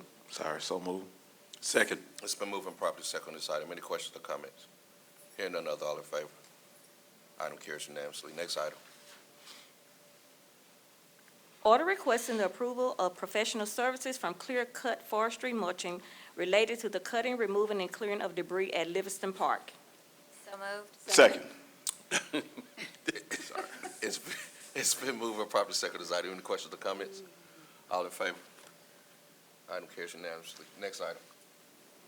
Order requesting the mayor's execution of a facility use agreement between the City of Jackson and Levelwood Sykes Baseball Association, Inc. for the non-exclusive use of certain baseball fields located at Levelwood Parks. So moved. Second. All right, it's been moved and properly second on this item. Any questions or comments? Yes, sir. Just one comment. I'm not sure quite where we're at here for is how long you're going to be up here, but I wanted to thank you. One thing that it shows that you're trying to get some things done. Yes, sir. I mean, if you got stuff in your money in your budget, you're identifying projects, you're moving on it. And I just wanted to thank you for that, sir. Thank you, sir. All right. Any other questions or comments? All in favor? Item carries unanimously. Next item. Order requesting ratification of past professional services and approving payment in the amount of $150 to Integrated Pest Control Maintenance LLC for emergency pest control services performed at both Champion and Site Gymnasiums. So moved. Second. It's been moved and properly second on this item. Any questions or comments? Yes, sir. No comment. Oh, all in favor? Item carries unanimously. Next item. Order authorizing the mayor to execute a professional service order and ratify services provided by staffers for temporary staffing services to the Department of Planning and Development. So moved. Second. It's been moved and properly second on this item. Any questions or comments? Hearing none other, all in favor? All right, item carries unanimously. The next item. Order authorizing the mayor to execute contracts between the City of Jackson and Multicom, Inc. for the use of CDBG funds to implement housing repairs activities to satisfy components of the limited repair program in the Department of Planning. So moved. Second. It's been moved and properly second on this item. Any questions or comments? Yes, sir. Oh, you ready to vote? No, I'm ready to Oh. ask a question. Good morning, Reginald Jefferson, Deputy Director for Housing and Community Development. Just one quick question. I'm concerned about funds in the process, and when there's opportunity for especially our elderly folks to come in and try to get some repairs. And following that, I met with the local HUD person in the city of Jackson. I can't remember her name now, but I also met with the person whose boss is President Biden. And I told them the same thing. We need help in our urban areas with folks that have dilapidated properties. Jackson, we need to rebuild those properties. A gentleman approached me about repairs to his floors. An elderly gentleman, folks approached me about roof repairs. And so I want to kind of know, is there other money out there that I need to be taking back to DC to ask for to get in this program? Because I know at one time there was a cutoff and nobody could apply anymore because it was full. So I want to know how I can help because people are asking for this. Right now, for our housing rehabilitation programs, we have two.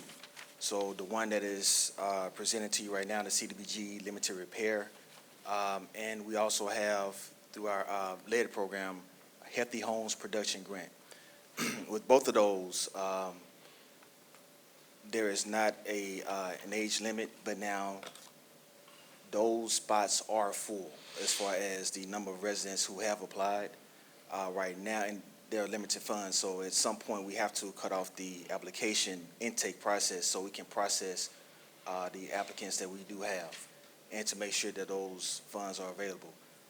For our CDBG limited repair, that is a yearly allotment right now, so we work from multiple program years.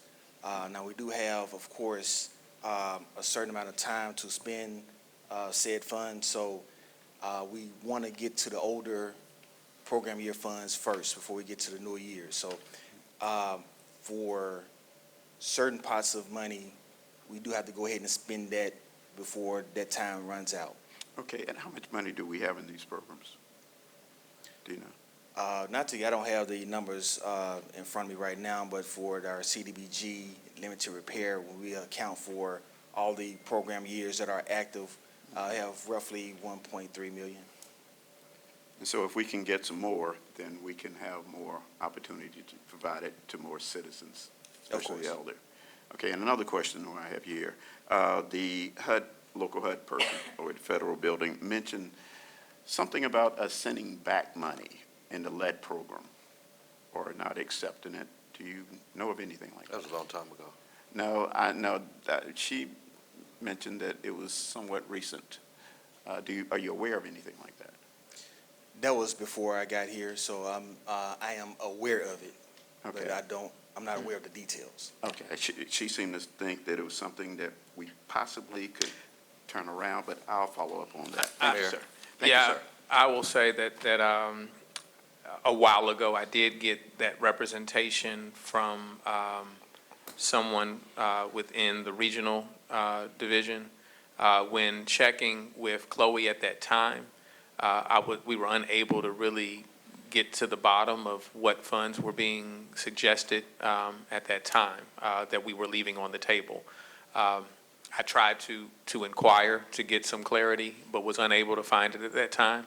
And we can dive back in and see if we're able to understand Thank you. what is being suggested. I appreciate you revisiting that issue because if I remember correctly, name was Adelise Williams, I believe, that the local director, and it was millions.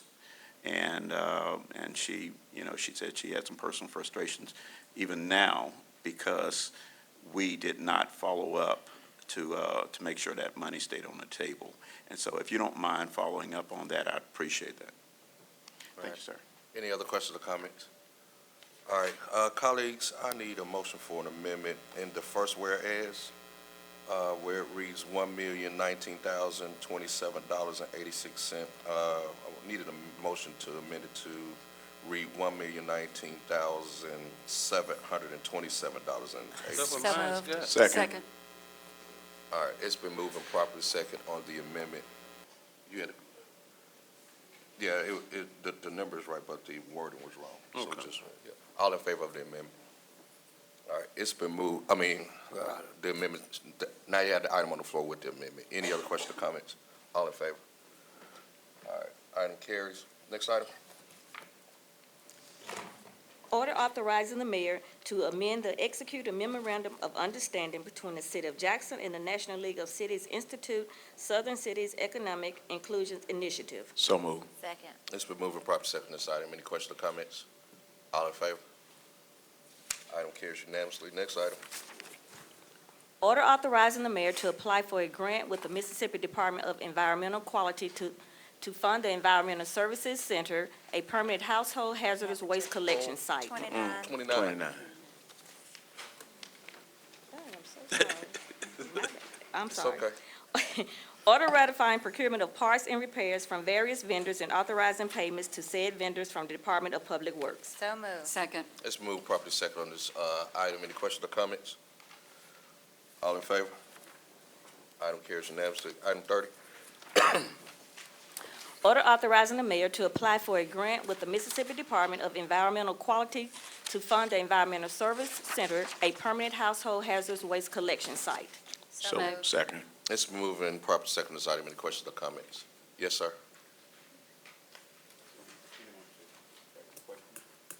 I just Mr. asked the question, somebody. Yeah. Okay, my question is this, in the Environmental Service Center at the corner of, at 80 and University has been providing collection of paint and other chemicals and other household hazardous waste. In the past, it had included the drop-off point for waste oil. And my question is, does this, are we totally discontinuing the pickup of household waste oil, or will this include it? Your button and identification, please. Lakeisha Weathers, Solid Waste. It does not disinclude the collection of oil and, that's what you asked me, oil, right? Waste oil, yes, ma'am, household. Yes, it does not. The problem was the vendor that was picking it up. So the company that we're using now, Complete Environmental, they are in the process of finding us someone to pick that oil up. So I will say it's on hold, but it's not that we will not continue that service. Okay, and do you have a time frame when folks may be? We last spoke Maybe about start this when we did our big cleanup in February. We did a complete overhaul of the center. He was able to get rid of that oil that was on site. So all I can say is I'll reach back out to him to see if he can give me a time frame for that. Okay, one other question, waste tires. I know we're talking about having a cleanup in March, and maybe that got squared up for some reason. Are we looking at any type of waste tire collection date coming up? Well, I didn't say March. We had a tire amnesty day last month. February. I said in hopes we can have one again in April. Okay. And we can probably do that during our ward blitz. So we'll probably do that then, but I don't want to overexert my staff with it. So just depending on how our calendar is set up for the ward blitz, I will say that we can have a tire amnesty either mid to late April or May. Okay, and I'm sure you'll give us notification on the date. On the ward blitz or the tire amnesty? The tire amnesty date. Yes. Okay, thank you. You're welcome. Question. Yes, sir. Councilman Stokes? Thank you. Down trees, I know we started the program, we were gonna get them. Have we spent all the money in that budget on Ridgeway on the south side of Walton School. It's a big tree that's been down, and it's on city right of way, but it fell into Walton School. And the people over there, they're concerned, it's right across the street from a church, Yes, sir. and they're concerned about snakes and everything else. Yes, sir. Now, I can make note of that, Councilman Stokes. Now, if it was a tree that fell on the city right away, we normally work with the Department of Infrastructure. They're the ones that are responsible for cutting those trees out of the street and removing them. We will assist, depending on where those limbs fall, but they're normally the ones that cut those trees up and remove them. So I didn't have knowledge of this, but I will reach out to infrastructure today to see about how we can help with getting that removed. Well, they did get it because of the big tree. They They did got the get part that was out of the street. in the street, but but it's it's still so on the right of way. huge. The big Yes, tree sir. on the right of way, but the other fell on the school Yes, property. sir. Yes, sir. And, well, if it's on the school property, that may be the responsibility of their facility. I don't want to speak on something that Thank I'm not. All right. So Thank I you. will reach out to infrastructure Right just to there get you a on, response. at Ridgeway and Bishop. Yes, sir. All right, thank you. You're welcome. All right, any other questions? Yes, sir, Councilman Foote. I got a question for Ms. Weathers, please. On the subject of downed trees, I had a friend of mine, I got an email this morning from a friend who lives on Avondale, which is in Ward 7, but regardless, they had a tree that fell overnight, and it fell across the street, and so it blocked everything. And he had difficulty getting, he wasn't sure who to call. He called 911, he called the police, whatever, but it had real difficulty getting a situation and getting somebody to come address this big, huge fallen tree that came across the street during the night. What is the right protocol, if you can tell me so I can relay it to him, for dealing with that within the city? And you said Department of Infrastructure. Is that part of the Public Works Department? It is a part of the Public Works Department. Normally, when a tree falls in the street, if it's blocking the street the right of way, the Infrastructure Department will go and cut that debris out of the street. The only time they cannot do so is if those trees are tied up in the electrical, the Entergy lines. At that point, Entergy has to come out. The city can go out and make that assessment, and they will make that decision from there. Now, in regards to reporting, I believe the best way to report that would be to call 311. And get it in the system. And I believe infrastructure has a on-call crew that goes out and they can address that. But again, I'm kind of speaking out of turn on that. But that's normally how that goes. I believe the call goes through 311 and they're contacted that way. So then, who takes responsibility for putting cones out so we can keep traffic from coming around and just running into something? If infrastructure goes out, I believe they will block off Yep. that area. Okay. And they place those cones. However, if it's Entergy, that would be on Sure. Entergy to do so. Okay, thank you. You're welcome. Any other questions or comments? I want to know why Robert Lee looks colder than everybody else. And if I can take 1 second just to give you all this update, on the conversation of trees, just so we all have the same understanding. I know we're getting ready probably to go into a little storm season here. I just want you all to know that in regards to collecting trees, if residents have trees that fall on their properties and they cut those trees up, if a contractor comes out to their home, it is that contractor's responsibility to remove those trees, not the city of Jackson, okay? If we go out and make an assessment and we give them a quote, if we have to come back and get it, it is the contractor's responsibility if they hire contractors to cut those trees up. I just think that needs to be said on an open forum. And may I add? Go ahead. Let me add to that. A lot of times, the contractors will tell that Exactly. individual homeowners, hey, Yes. look, I'll cut it down for $1,000, I'll take it away for $1,500, and, or they won't, and so they'll say, well, what's my other option? They'll say, well, I'll just leave it here on the curb for the city to pick up. Right. So the consumers have to be asking these questions.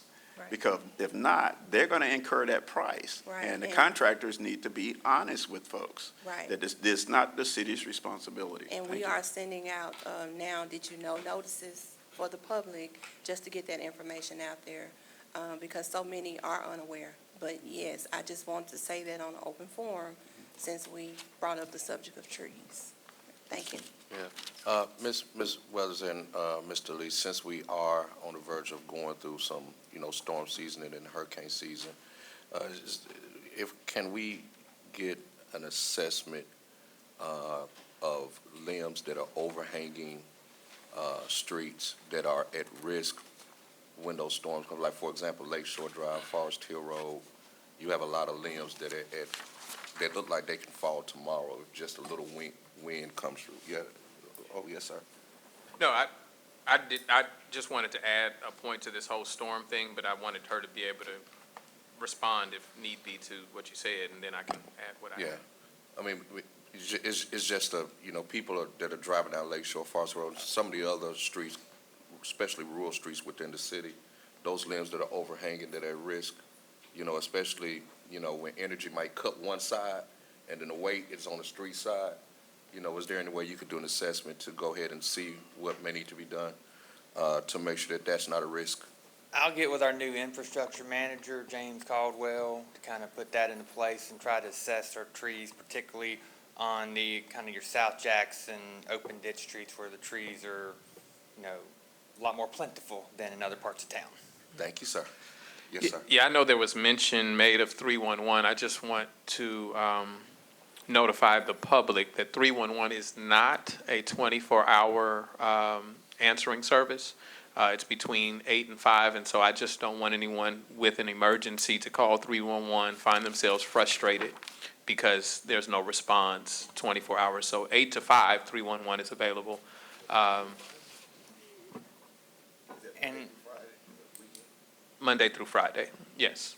Yes. And we will get calls from like police dispatch after hours. For instance, on Ellis Avenue, I got the 11:30 p.m. call to come out to Ellis Avenue when they had the guy knocking down Comcast all on the road.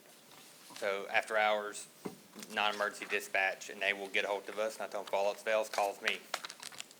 And I'll get that call at the end. All right. Any other questions or comments? All in favor? All right, item carries unanimously. All right, let's go back to, I believe we have the information necessary. Let's go back to item 14. Oh, we don't? We don't? Oh, I'm sorry. Say that one more time. They're working on it? Okay. By the end of the meeting, though. All right, item. Maybe? Maybe. We might have it by the end of the meeting. Try. Oh, see, there it is. Come on here, Moncur. Item 14.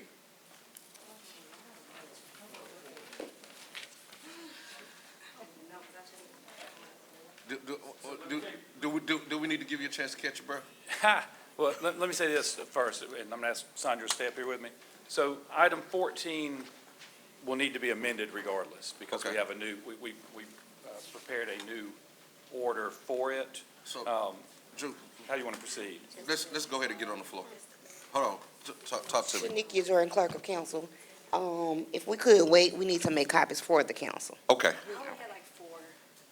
All right, let's go ahead and go to item 30, and then we'll come back. I just know that the convention center staff have been patiently waiting here. So let's go to item 30? 31. Order establishing just compensation, authorizing acquisition of a permanent easement and payment of damages for the Laurel Street and St. Anne Street sewer emergency repair, and authorizing payment to owner grantors Twin Sisters Trust. So moved. It's been moving properly second on this item. Any questions or comments? Thank you for the information. So the appraisal was $28,000? Originally, yes. All right, and they, an amount not to exceed 45,000? Yes, and Terry If can you also. could, just kind of talk to that, Terry, just help me understand, maybe I'm missing something. Okay, well, I mean, attached behind the appraisal are all, the just compensation letters that were sent, but Originally, that was adjusted to 31,000. I spoke to the appraiser, there were two properties that were appraised. Right. Both of them had garages.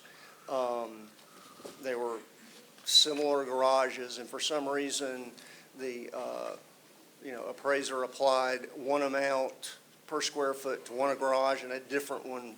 And when I asked him about it, he said, well, I had this range of values and whatever. He didn't give me a good answer. So I went ahead and applied the same amount per square foot for each garage, which seemed like, the fair thing to do under the circumstances. That brought it to 31,000. So then after that, when the contractor got out, they originally accepted that amount. Right. So so we started work, contractor got out there on the job, and discovered that the pipe that was underneath the house was in such, poor condition, it was gonna have to be relocated. And, where it had to be relocated was onto the driveway of this property. And so I just went ahead and used the square footage amount to recalculate that. And then they also, because of the length of time, they've, lost rents. And it seemed, that was what they came back as a counteroffer, considering the fact that, they could claim probably close to 50 or 55,000 in lost rent because of, they have a huge sinkhole in the back of their house. Okay. So that was the number that we landed on. Thank you. I'm satisfied with the explanation. You just cleared it up for me. Thank you so much. Any other questions or comments? All in favor? Abstain, Mr. President. All right. Opposed? You were for? Okay. All right. So that is 6 and 1 abstention. All right. Now, how many more you got, Lee? 32. All right, come on, let's go to 32. Order authorizing the Mississippi Department of Environmental Quality for underground storage tank fees associated with the licensing and regulation of 4 underground storage tanks. So moved. Second. It's been moved and properly second on this item. Any questions or comments? All in favor? All right, item carries unanimously. Let's go on and go to 14 now. Order amending the fiscal year 2023-2024 budget of the City of Jackson to provide for the transfer of funds to the Capital City Convention Center. So moved. Second. All right, it's been moved and properly second. Colleagues, as we get ready to discuss this, if we could go ahead and get a motion and a second to replace as provided by City Attorney's Office. So moved. Second. All right, it's been moved and properly second that we amend this to be replaced with the item that was provided by City Attorney's Office. All in favor of the amendment? All right, item carries unanimously. All right, questions or comments, colleagues? All right. So just overview, the overall is 480,000. Let me go back to what was stated yesterday as far as the amendment to this 1, 2, 3, 4. In the fourth whereas, do we need, does that 300,000 still need to be there? Or I thought we needed to amend both to reflect 480. Isn't that what was said yesterday? Yeah, so Fidelis Malembeca, CFO. So that 300,000 actually was capturing what happened in the past, right? In terms of the amounts that this body had authorized to go to the convention center. Okay. It doesn't have relevance in terms of Okay. this particular order of 480,000. Okay, Yeah. all right, cool. Any other questions or comments on this? Yes? Go ahead. Okay, I still have the same question. I think maybe it's been answered, but this is the one that had the reference to ARPA funds, correct? Is that correct? Yes. So Okay, I so- think the initial was fund balance and then was changed to ARPA.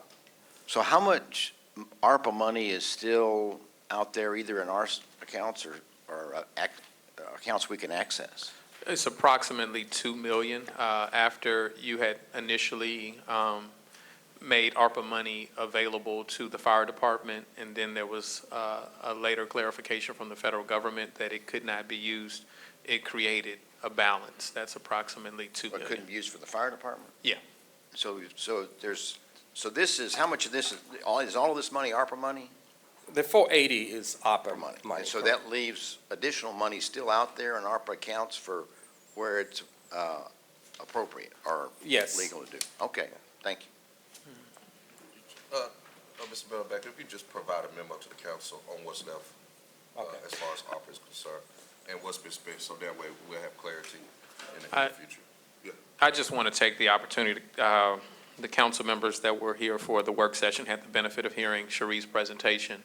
And because she's not here. She is here. Oh, is she? I'm sorry.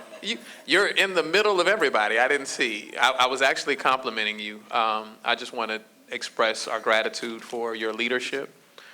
We've gone through a number of changes at the convention center. And I finally feel that we're in good hands. And instead of farming it out to everybody who's had their hands on it, all we needed was a hometown girl to do this, right? And so we're grateful for you. I ask that we give her a round of applause.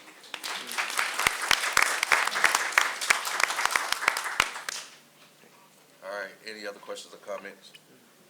All in favor? Opposed? All right, item carries 6-1. All right, now, this goes back to, that's 14, this takes us back to 33.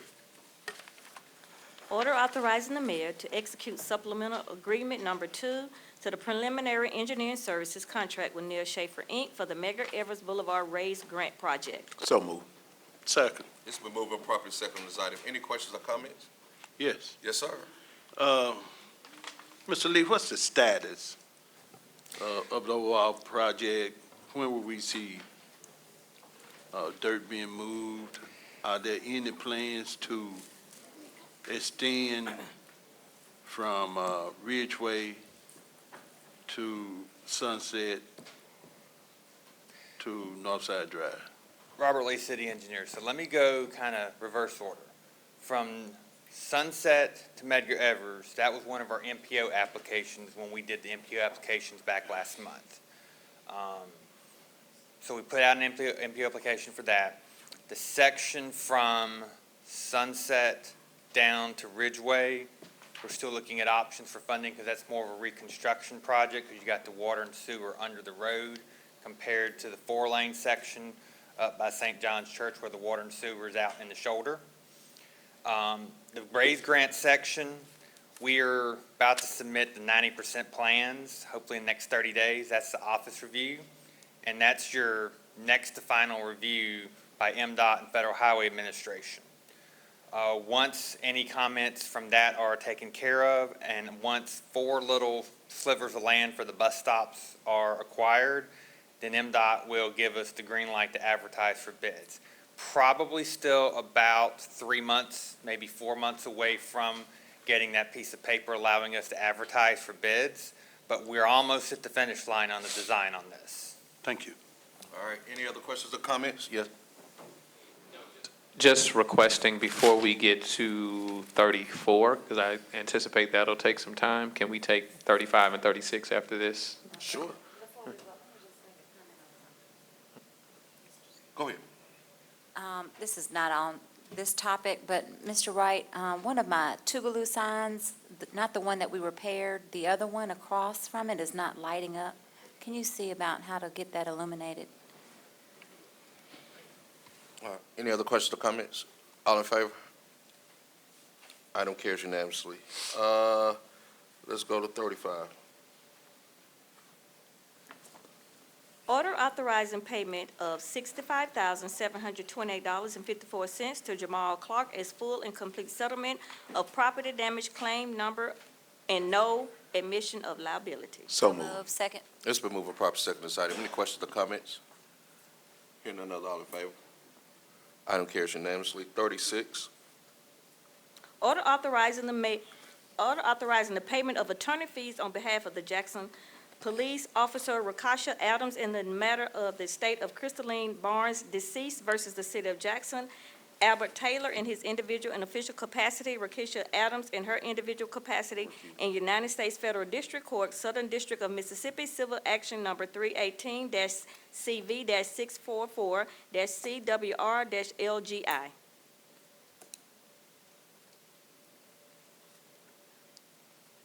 So move. Second. All right, it's been moved and properly second on this item. Any questions or comments? President Banks, Yes, sir.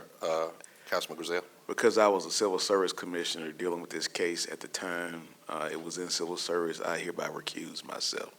Yes, sir. So noted. Mr. Banks, Yes. I know we discussed this yesterday. What did we decide? Okay. Mine is, Decided to present it today for a vote. So Okay. these were attorney's fees that were incurred in the defense of Officer Adams that ultimately resulted in an acquittal, Okay. Or a defense verdict, I should say, in a civil trial. Okay. We also had, mine is zero. The other one Was is. $900? Eight. 800. that's different. Okay, Yeah, that was no, different. That's why I was telling you, it's another Okay, one. okay. It's another Okay. one. Yep. I don't have it. Do you have a copy of the item?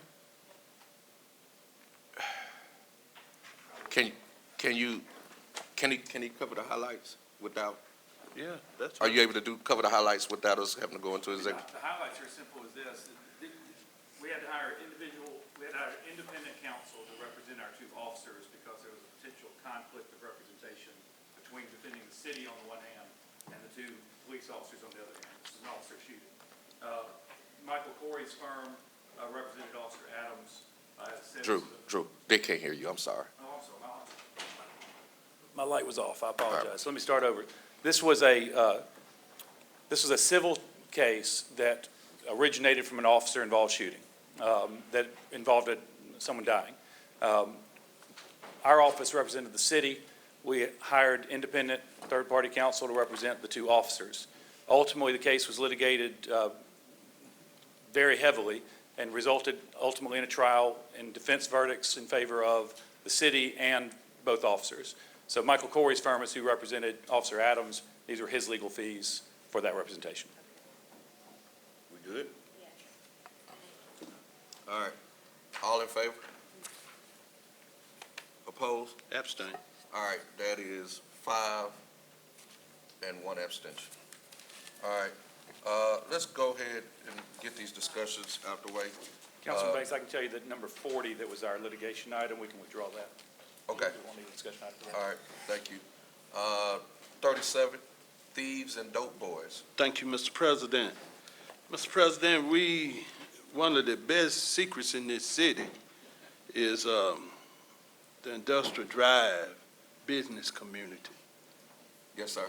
And because of the thieves, we're slowly about to lose more businesses. That business community is somewhat like 95% occupied. It's not huge, but it's good for the community, it's good for the city. And I mentioned earlier in the meeting, they said they would pay for a blue light at Industrial Drive and Bullock Street because of the thieves that have started coming into that area and stealing batteries and cars and trucks. It's creating that avenue of fear. We had them to meet with the DA's office and other people on yesterday, and we're trying to get a working relationship. But the thieves that's slowly showing their ugly head in different parts of the city must stop. I know the chief is trying to cut back on murders in this city, but we must do something about these also. And the dope boys off of Woodrow Wilson at Jazzco, one reason I abstained on the item that we just had, they get more and more out of control. You had a lady who used to make it her business, who worked at Jazzco, made it her business that dope boys and the drug activity had been run away from Jazzco. She no longer works there, and it's back again. And it's bad. Spice, you name it, they have it there. And they need to stop. It's killing the community. They're trying to put a daycare center on the backside of Jazzco. And then cross the street because of the Jazzco situation. Now the barber shop back open to midnight. Who's getting a haircut at midnight? Drugs, drug activities. You know, we talk to people, they say they're gonna get the Mississippi Bureau of Narcotics, but they're not there. And we need to get a handle of this drug situation and these thieves before they run this city. Thank you. All right, Mayor. Councilman Stokes, I will assure you that I will talk to both Chief Wade and Chief Griselle about that light at the industrial park, identify where exactly they feel is best situated to stop the activity that's been going on. Then the second thing I had was a question. Is there a light at the Jazzco? One there on the corner. I think it is, right? No, not a blue light. Oh, no, not a blue. No, I mean blue light. I'm not talking about. No, it's not one there. And what make it so difficult is that it's a well-traveled street. That's how people get to the hospitals. And then to see that kind of activity as we warming up and more people on the outside, it's scary for people who trying to go to the hospital, see loved ones, when they seeing people gathered up and they so bold now, they'll smoke crack just out there in the open like, so what, who cares? And that's why we got to get a handle on Woodrow Wilson. The police department, you can't say enough about them. They can't babysit the area, they'll come and they'll park, but once they leave, they come back. And they're doing their business, and they're also at that barber shop across the street. Chief Griselle, before you walked in, first Councilman Stokes was talking about the industrial park. Yes. And the willingness of the businesses to pay for a blue light. So we could prioritize that. And then secondly, if we can look at potentially putting one on the corner of Martin Luther King and Woodrow Wilson. May I That's the speak? Jazzco you're talking about. Yeah, right? that's the Yeah, one. we just put one at Freedom Corner as well, a couple days ago, if you noticed that one. So Thank we're you. working in your area. Thank you so much. Yes, sir.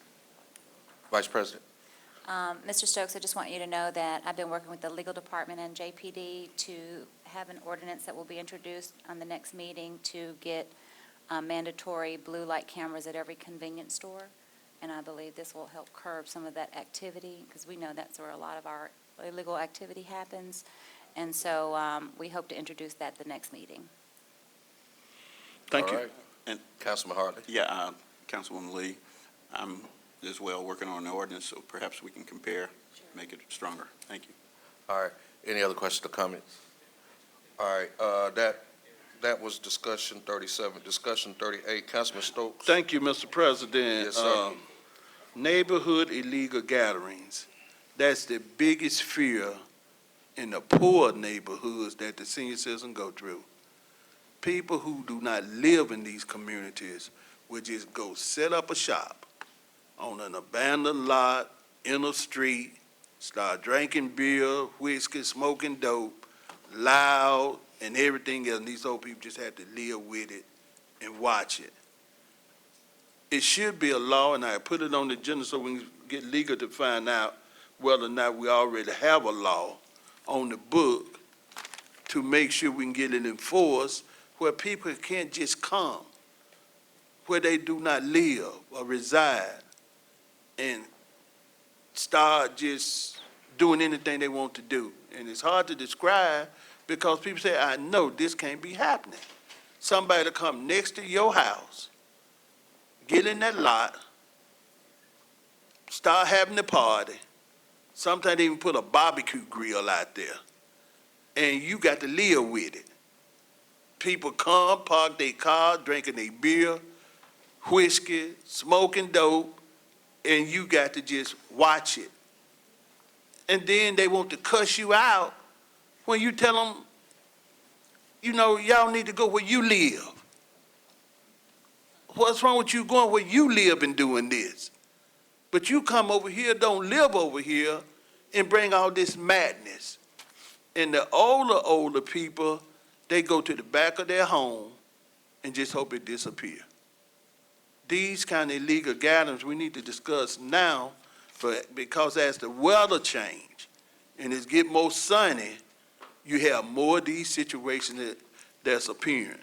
Now, the thing again from what Councilmember Foote brought up about these properties, a lot of this is state property, these lots. They're state property. And what make it even worse, they would just get on the street, on the right of way, and start doing what they want to do, and especially on weekends. Weekends and holidays, it's unbearable. And as the older people call, asking for help, it's hard to get them to understand that something will be done, because the first thing they said, this is not done in every neighborhood in the city of Jackson. It's just in certain neighborhoods. And then some of the people who once lived in those neighborhoods no longer live there anymore. But they still bring the madness, the cussing, the fussing, the fighting. And children got to hear it and see it. And they think that it's the right. It's okay to live like that. So if it's a law that's already on the book, Mr. President, I hope we can get some enforcement. If it's not a law on the book, I hope we can create a law that you cannot go into these neighborhoods that you do not reside in and create these kind of situations that's uncomfortable for people who live in those neighborhoods and pay taxes on a daily basis. Thank you, Mr. President. No problem. Just to be clear, so that legal can hear. So you're talking about in any neighborhood, a vacant lot, basically stopping. But yeah, houses, yeah, abandoned the house, they go there too, abandoned the house, vacant lots, anything like that, they just take it over. All right. Mayor? Yeah, certainly would encourage legal to look at that. I think that the challenge we might run into, not as much on the state property, but those properties that are owned by private individuals and enforcing. Same thing with squatters. Say it again? Almost the same thing with squatters. Yeah, you need the landowner to be the one, the property owner. Typically, you need the property owner to be the one to call or to have it enforced, because they have authority over that property. But nonetheless, we can't be the only city that is dealing with this challenge, and so we can research what other cities have done in this situation. Thank you. All right, Mayor, discussion 39, humanitarian ceasefire. Yes, let me begin, and I'm going to ask if Melissa can read this proclamation in part. I want to be clear that our position, or my position, has been the same from day one.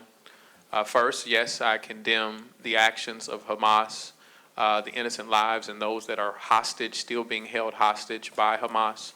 But I stand firm in that I condemn the loss of innocent life completely.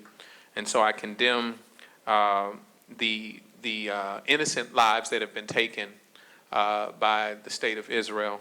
And so I'm asking that Melissa read the proclamation. In part. In part, because it's long, but it will be available for people to see at a later time. Proclamation affirming the City of Jackson's support for an immediate and permanent ceasefire in Gaza. Whereas the City of Jackson believes that all human life is precious and is committed to promoting peace, justice, and human rights globally. And whereas the City of Jackson holds a significant historical role in the international struggle for human rights, as it was the pivotal center for the resistance to brutality, oppression, racial inequality, and apartheid, known as Jim Crow, during the Civil Rights Movement. And whereas the City of Jackson advocates for the safety, dignity, freedom, and equality of all people, regardless of religion, race, gender, or nationality. And whereas the City of Jackson unequivocally condemns the violence of October the 7th, that took the lives of over 1,200 men, women, and children. Whereas an estimated 2 million Palestinians have been displaced from their homes in Gaza since October the 7th, 2023, as well as the partial destruction of over 200,000 homes, complete destruction of over nearly 80,000 homes, 334 schools, 478 mosques, 3 churches, 235 healthcare facilities, 170 press headquarters, and 199 heritage sites. And whereas over 70 cities across the United States, including Chicago, Illinois, San Francisco, California, Bridgeport, Connecticut, Minneapolis, Minnesota, Carolina, Seattle, Washington, St. Louis, Missouri, Detroit, Michigan, Atlanta, Georgia, Akron, Ohio, Wilmington, Delaware, Providence, Rhode Island, and Richmond, California have passed resolutions calling for a ceasefire. Whereas the City of Jackson stands in solidarity with the increasing number of U.S. cities, members of Congress, international leaders, and organizations demanding an immediate and permanent ceasefire, humanitarian aid, and the permanent end of the apartheid living conditions similar to that of Jim Crow. And whereas the City of Jackson stand in solidarity with the Palestinian people currently being brutally subjected to the collective punishment of genocide, ethnic cleansing, starvation, and insurmountable oppression and suffering. And now, therefore, this proclamation calls for the permanent end of this crisis, the preservation of human life, public peace, and restoration of safety for the Palestinian people. Thank you. All right, thank you. Clerk, if you would, just go ahead and read 41 so that we can acknowledge that publicly. Monthly report of privilege taxes as required according to section 27-17-501 of the Mississippi Code of Annotated of 1972. Council members just acknowledged by either raising hands or saying aye that you received it. All right, let that record reflect. Now let's go to item 34. Order authorizing the mayor to execute the contract and related documents with Richard Disposal, Inc. to provide solid waste collection and hauling services for a 6-year term commencing April 1, 2024, with 4 one-year extension options. So moved. Second. It's been moved and properly second on this item. Any questions, comments, discussion? Yes, Councilwoman Lee. Drew, I'm getting calls from my constituents about whether or not Richards will pick up any can that is on the curb as well as trash bags. They just want to make sure it is stated in the contract that whatever they put on the curb, if it's bagged correctly or piled correctly, it will be picked up by Richards. Yeah, so the first of those issues, excuse me, in terms of the contract refers to the carts, but it also refers to other approved containers, which is found at section 4.1 of the contract. And essentially, an approved container is anything you think of as a garbage can, up to about 35 gallons. As far as trash bags, yes, also will be picked up, and specifically, Richards has a provision, there's a provision in here for the pickup of yard waste, which is generally in bags. Has to be bagged. They'll pick up to 10 at a time, with a limit of 60 pounds per bag. Thank you. Follow-up. Yes. I do have, I'm getting texts as we speak. If we do approve the contract with the 96-gallon can, and a resident does not want the 96-gallon can they opt out? Or do they just collect it and just not use it? Currently, there's nothing in the contract that would allow a so-called opt-out. You don't have to use your cart, but they are going to be delivered as it currently, as the contract currently exists. All The way right. I read it. All right, any other questions, comments? Yes, sir, Councilman Foote. Thank you, Mr. President. I'd like to make an amendment to the thing being presented to us to take out the 45,000 trash carts or garbage carts. Second. All right, it's been moved and properly second to remove the carts. I want to be clear that that would have to be agreed to by the vendor. So- Let me, and I disagree. No, go ahead, man. I'll finish. Now, I have been asked that if, this was the difference between getting a contract passed and not getting it passed, then I wouldn't stand in the way of that, right? But anything that we do, we can't just amend a contract and put it up and vote on it if the vendor doesn't agree to it. So I think we have to bring him up for that. Let me say this with respect to, the cost that Councilman Foote just acknowledged. I want to be clear that I do find that interesting because the contract that you've been promoting for the last year is still more expensive than this one without carts.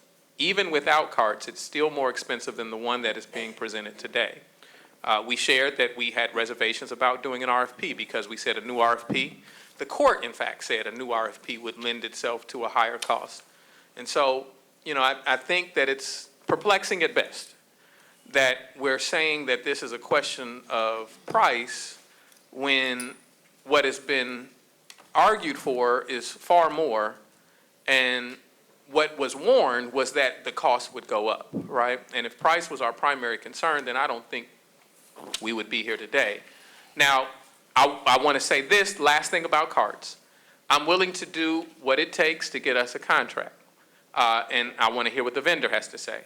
But I do want to say that overwhelmingly, and I watched your town hall meeting, and you said you were going to do what your people told you to do, right? What the people that stay in Ward 6 said. Yeah, and I watched your town hall. Yeah, not his nephew and stuff. Go ahead. No, but I watched your town hall. All right. And people overwhelmingly said that they wanted carts, right? I'm just reporting that. Overwhelmingly, people have said that. I think it would be a loss for the residents, but I think a bigger loss would be to not have garbage pickup. So that's why I'm taking that position. All right. And Councilman Bates, one other thing before you, go ahead. Just let me clarify this so that the public will understand. This is an order authorizing the mayor to execute a contract. Whatever action we take, Mayor, it's your executive responsibility to go and to negotiate and to see if those things will work out with Richards. You could go ahead and then Councilwoman Lindsay. And that reflects pretty much what I was going to say, which is certainly the council can propose amendments, but passing that does not put it in the contract. I just want to make sure everybody is clear on that. Yes. Mr. Banks? Yes. If you would so allow, since Mr. Richard is here and this amendment is on the floor, before we vote, I would like to know if he would be willing to remove the carts from the contract. Mr. Richard, do you mind coming to a microphone? You can have. Mr. Richards or his attorney, but if y'all mind, come to the microphone so that we can. Either way. Oh, no, don't grab it by the neck. Hold it by the bottom. Oh, shoot. Okay, with respect to that question, Gloria Green, I'm sorry. With respect to that question, as Drew said, if the executive comes back to Mr. Richard and makes that amendment, then we will discuss it. Okay, That's fair. thank you. That is fair. Thank you. That's fair. I mean, that's proper. So we have the motion on the floor to remove, just for clarity. Right now, currently, the contract is $891,000. That is correct? That's correct. And you have 45,000 carts, correct? Correct. And approximately around $96 a cart. Also correct. And that's $4.3 million, 4.32. I'm going to take your word on the math, but that sounds about right. Yeah, so about $4.3 million. So if we back that out, then we're looking at somewhere around $831,000. Is that ballpark figure somewhere? If it's apples to apples, a cost reduction is a contract reduction, that would be about right. So it's just a cost reduction. But I don't think anybody can assume that. But it's a cost reduction. And the reason why I think it's also important because of the uncertainty of what the citizens' water bills will be and sewer bills based on Jackson Water, and then basically our system being hijacked. And so I think, Mayor, I hear you. I hear all the discussions about the past and what was this and all our arguments, and I ain't trying to rehash that. We are where we are right now. And I think right now we need to do anything we can to achieve any type of savings. That's just me. Yeah, I'm not going to, what I said is what I said. I'm not going to repeat that, but I do see a hole in the process that we're going about it right now. For the sake of time, right, I would prefer, any of these things that we get clarity on what their position is, because for the sake of time, y'all will do this, right? Then I'll go negotiate, and then I'll try to bring it back to you, and if there's, haggling and a hassle, then we'll have trouble in the timeline that we're running No, into, so I'd prefer if you came Yeah, up. For the sake of time, well, all due fairness, we are considering this at the last minute. We have to, so I hope that it will be handled with the urgency based on the action of this body. So right now, we have a motion and a second. Councilwoman Lee, you had something? I have a question. I would like to go ahead and vote on this amendment. I have a question. Yes, sir. Attorney Martin, Just say, yeah. if removing the cart, does that do anything material to the RFP itself? No, It does not. no, the RFP allowed for either of those options. Oh, either or. I believe so. Terry looked a little different back there. Oh, I'm sorry, I take that back. Terry knows the RFP better than I do. I'll defer to that. I guess what I would say, though, is that we can negotiate. Under that provision of state law, we can negotiate, and under the circumstances,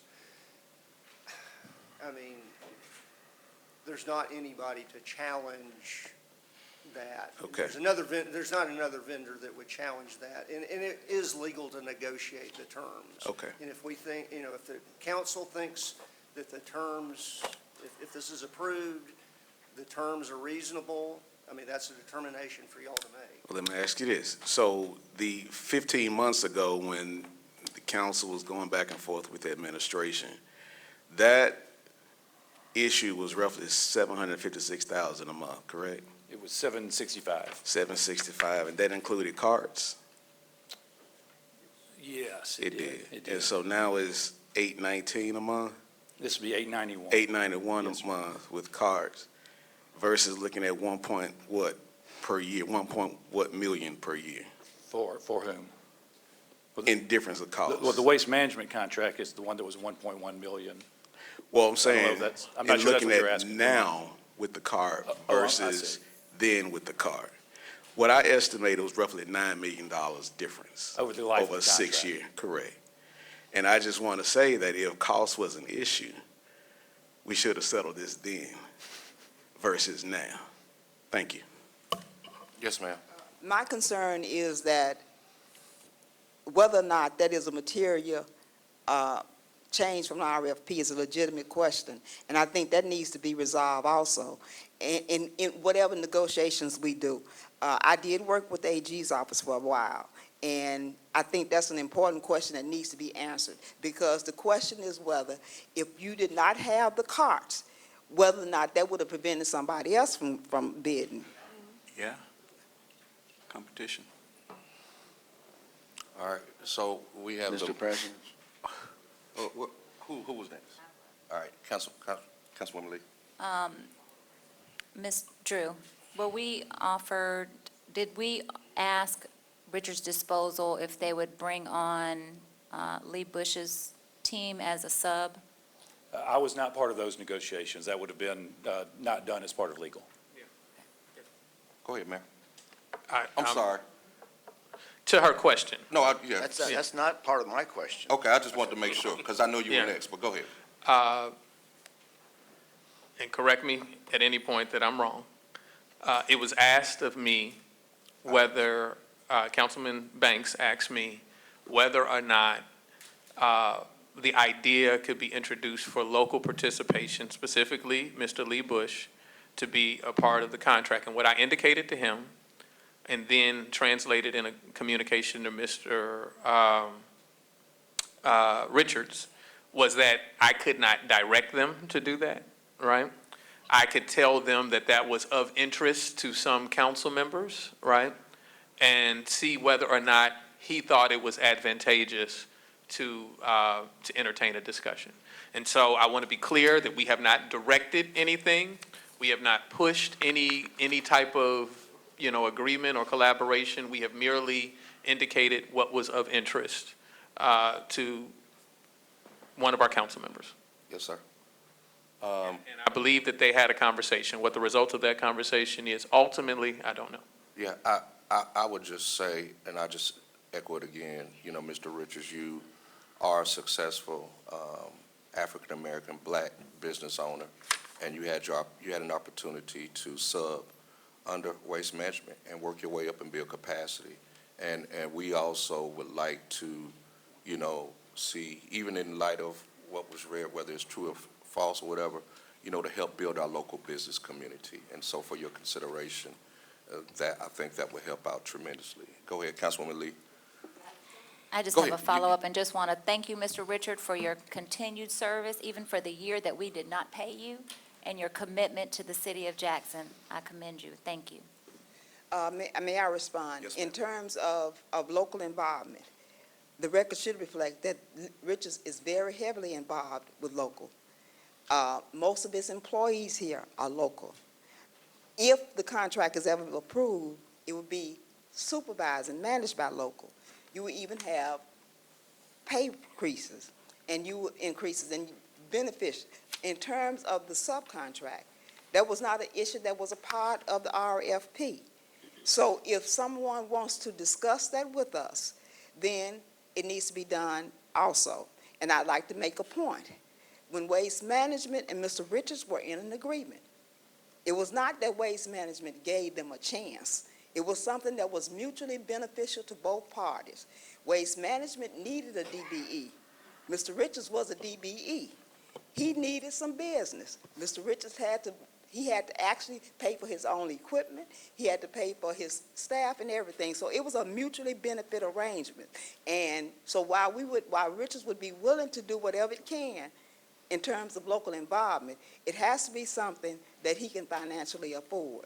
And it has to be something that the city discussed with us, because like I said, that was not a part of the RFP. Yeah, no, I'm sorry, DBE Yes. is a disadvantaged business enterprise. Mr. Richard is still one, and he has qualified, he is certified as one, but he still has DBEs on staff with him. Yeah, and I appreciate that. And, I just, again, if Mr. Bush has spent his life building the capacity to get at least 6 trucks, I don't think nobody in this community wants to see a black business out of business. And so rather than his 6 trucks just sitting, Mr. Griselle. Thank you. Since we have an amendment to remove carts on the table here, we talk about, trash the city, trash the neighborhoods, trash the streets. Mr. Griselle, I'm so sorry. That's right, go ahead. I'll, Okay, good. Yeah, I forgot, Mr. Freeman. I Thank you. apologize. Well, I Go get ahead. forgotten all the time, but thank you, Mr. Banks. You right here next to me, just. I still get forgotten. But, oftentimes we talk about trash the city, trash the streets, trash the neighborhoods. I ride all of our wards. And when we look at the trash on the ground, it's because residents are putting trash in Walmart bags, Kroger bags, little garbage bags on the street. Animals get into it. And that's what makes the trash go all out into the street, into the ditches, and nobody's picking it up. When you look at all the other communities around us, they all have carts, and they're cleaner. And we oftentimes compare Jackson to these other places and say, oh, this is really nice. But we're shooting ourselves in the foot because on one hand, we're arguing that we have a trashy city, but we're not giving people what they need to at least put their garbage in a respectful place so that it can be collected.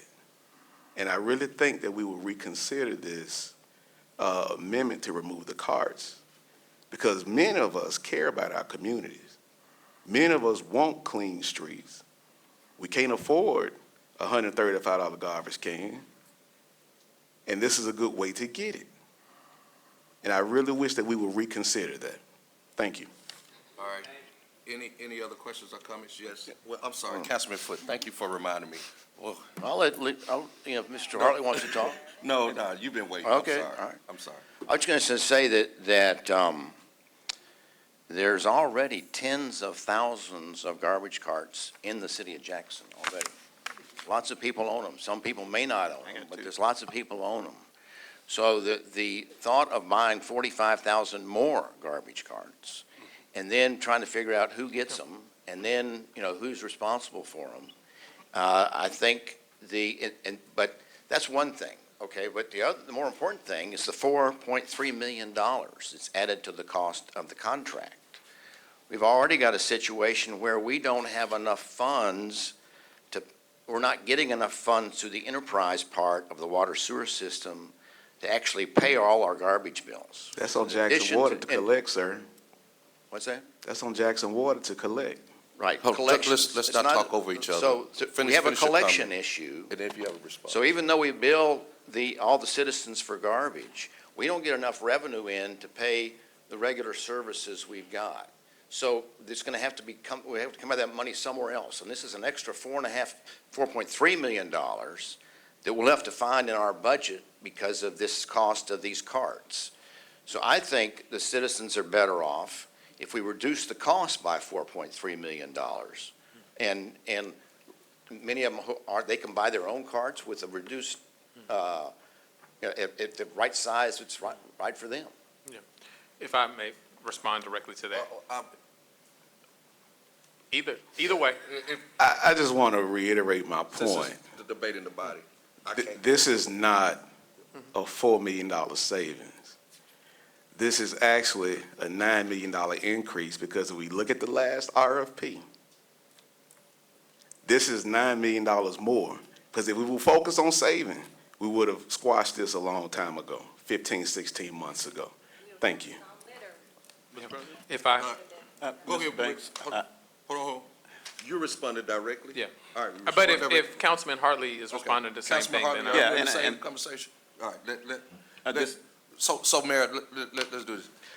Let the body kind of wherever debate, you want- and then whenever, yeah. Yeah, All right. I'm willing to wait my turn. I just want to speak to that issue. Okay. Okay, yeah, first of all, I have a question for our attorney. And my personal feeling is this is just a red herring with carts. But my other question is this.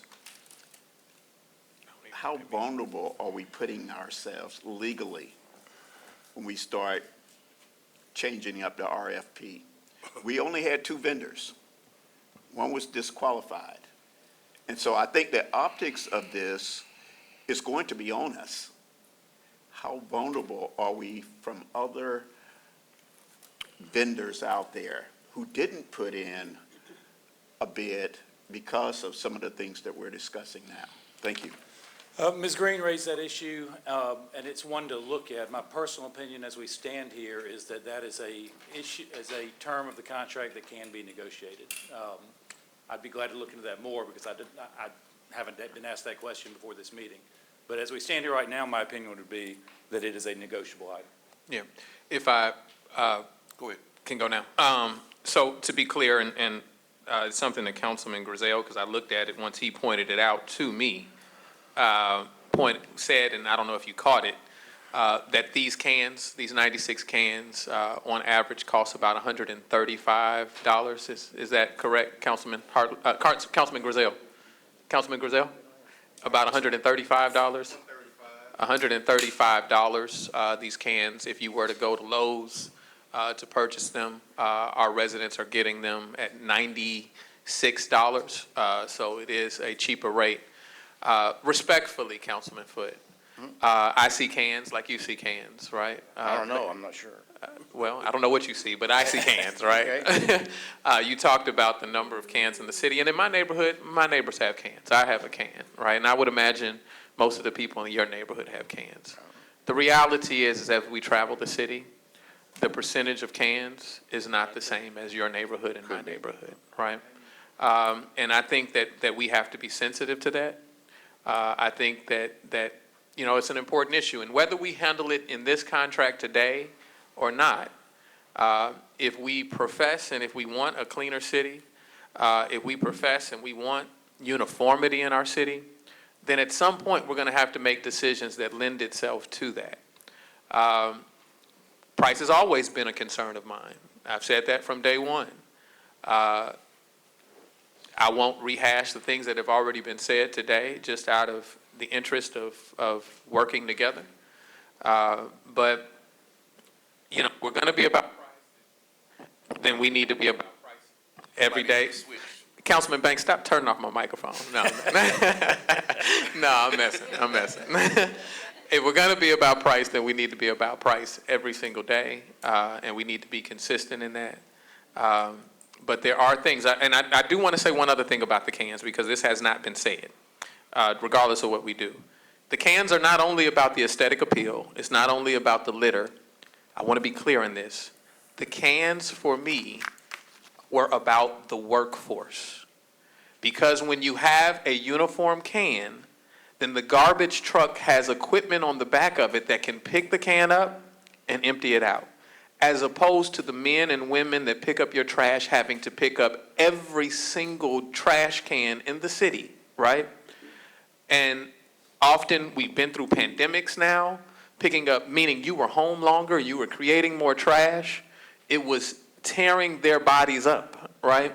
And so that's what the can represented to me. I think that we have to talk about cost, we have to talk about cleanliness, we have to talk about all those things, but we also have to protect the workforce. And I think that if we're demanding these things, I've been here, Councilman Banks, when you were here, and we were talking about businesses in the city, in your ward, I think specifically nursing homes, and how they were treating people and how elevators didn't work, and we were concerned about business practices, right? And if we're going to be concerned about business practices, then we have to model the type of business practices we want to see, and workforce is a part of that. Workforce is a big part of business practices. Thank you. Councilman Stokes. Thank you, Mr. President. Mr. President, this is the first amendment. I know I have amendments, and I know there might be others who have amendments. But I think the main thing is about the cans is that you just watched the county, and they gave them cans. The elderly people can't even bring them to the street, and that's a mess. Older people won't be able to utilize cans. So I support Councilman Foote's effort to take it out of this equation.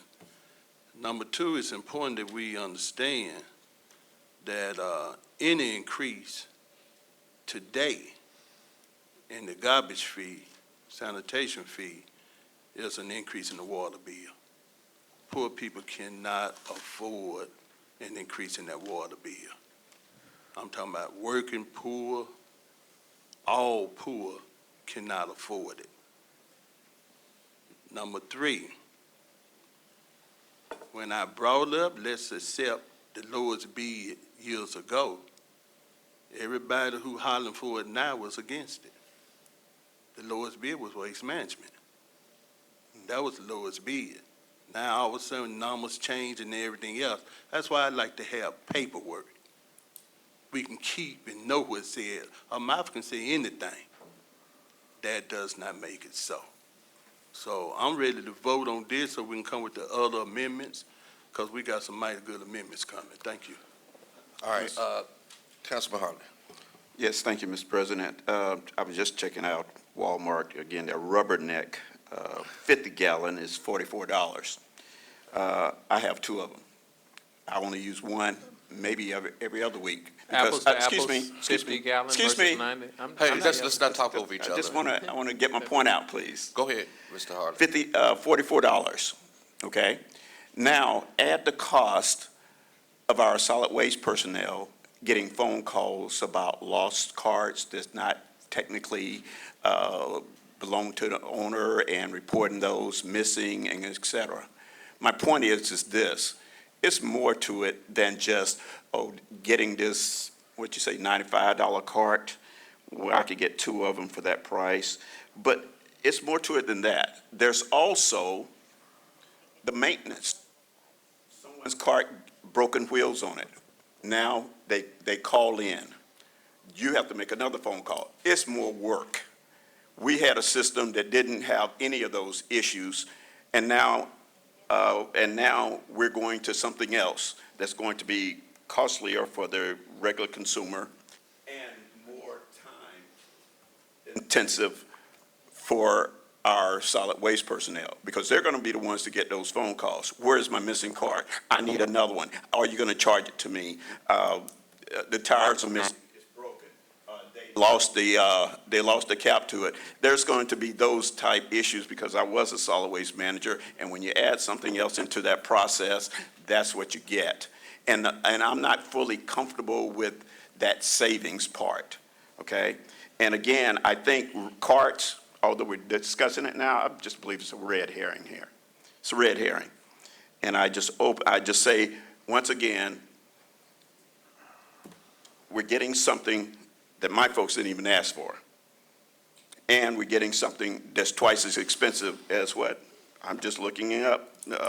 You can get 2 or 3 of them from different stores.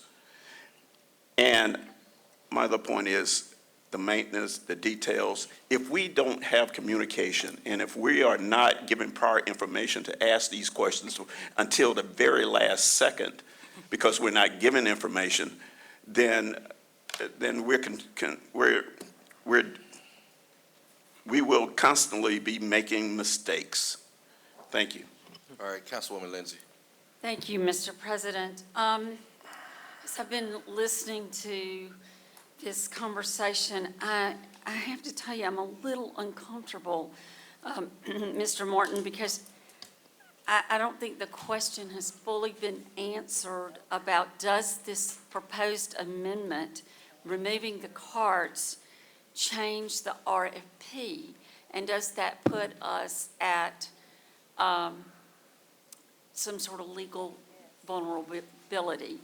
And so I'm just going to say that. But then I have a question for my colleagues. If we approve this amendment with a unanimous or a close to a unanimous vote today, would you then vote for the contract? Is this what you need to vote for the contract? I don't know, depends. There's other amendments to come. I'm sorry? There's other amendments to come. What you're asking about this? I'm asking about this for me, yes. one, which seems to be the biggest thing, and it's the first one It's just the out. first one, that's not the biggest, I don't think. But Okay. For me, yes. Well, we're already skating on whether or not we're, behaving legally with this RFP, but Can I respond to a couple of these? I can answer, some of these are in the contract, some of the Yeah. answers. So first, the first question that Councilwoman Lindsay asked, I can't say it with any more certainty without going back and doing some research. But I do believe as I stand here, and I don't think there's anybody that's disagreed with this yet, that the carts are a negotiable portion of the contract. I think they can be negotiated. I reserve the right to find out there's a clearer answer than that, and I'll be glad to look at it as soon as we leave here. A couple of other issues. Something came up with the Hinds County carts. It's important to know that this contract is significantly different than the Hinds County contract. This contract will include, Richards will still have workers on the back of the trucks picking up garbage, in addition to the automation with the arm. Hinds County, I don't believe, does that. I think they're fully reliant at this point on the automated arm picking up the cart. So that's a big difference from this contract to Hinds County's contract. In terms of maintenance issues regarding the carts and replacement of carts, the contract calls for all of those complaints we made to the contractor itself. So in other words, those complaints should go to Richards. And Richards has said they will repair the carts. At no charge. At no charge to the customer, at no charge to the city. They will also replace the first cart that is lost or broken, as long as it's not harmed by some intentional act of the customer. And there was a comparison out there, or an example that Richards provided. Some people had been putting hot coals in their garbage cans. Obviously, that causes problems. It destroys the can. They're not going to help you with that.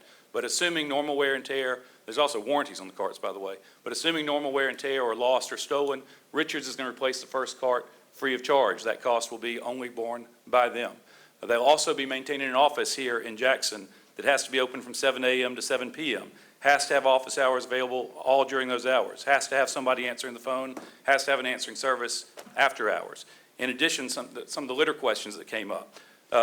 Recently, the council approved some orders providing for more people with the city to pick up litter around town.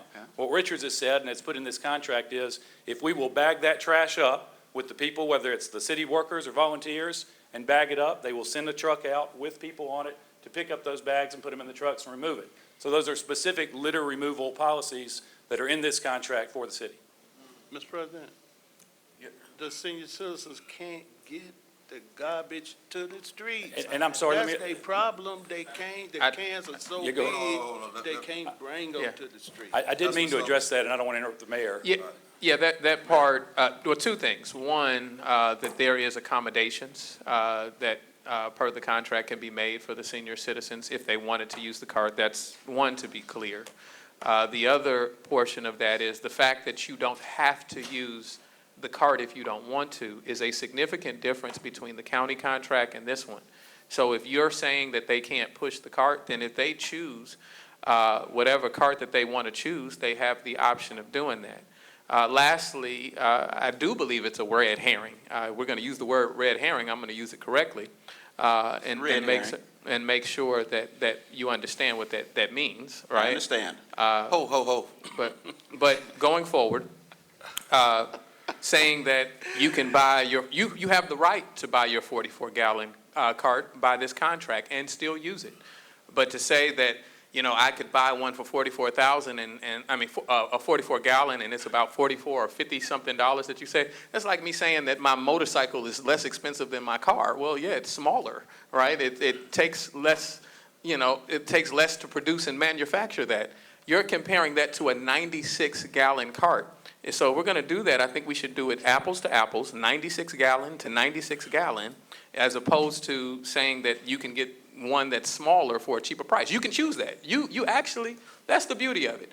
Because you've been in solid waste, I'm sure you got a collection of carts that you're fond of, and you can use those by this contract. Okay, and I understand that, ma'am. I didn't interrupt you. Oh, I thought you were finished. I'm sorry. Were you finished? Are you finished? Yeah, you go ahead. Okay, and just a couple things. One, the same equivalent 100 gallons is $88, okay? The same location, okay? But my other point is this. You had mentioned mechanized. Are we going to mechanize, or will it be pick up by hand? Because I'm kind of confused. I heard you mention these carts will have an ability to be picked up by carts, by the trucks and so forth. So is it in the contract where we're going to be mechanized, or is it still two people in the truck? To be clear, Just let them hold it. I'm going to speak. The mechanism capacity is there, right?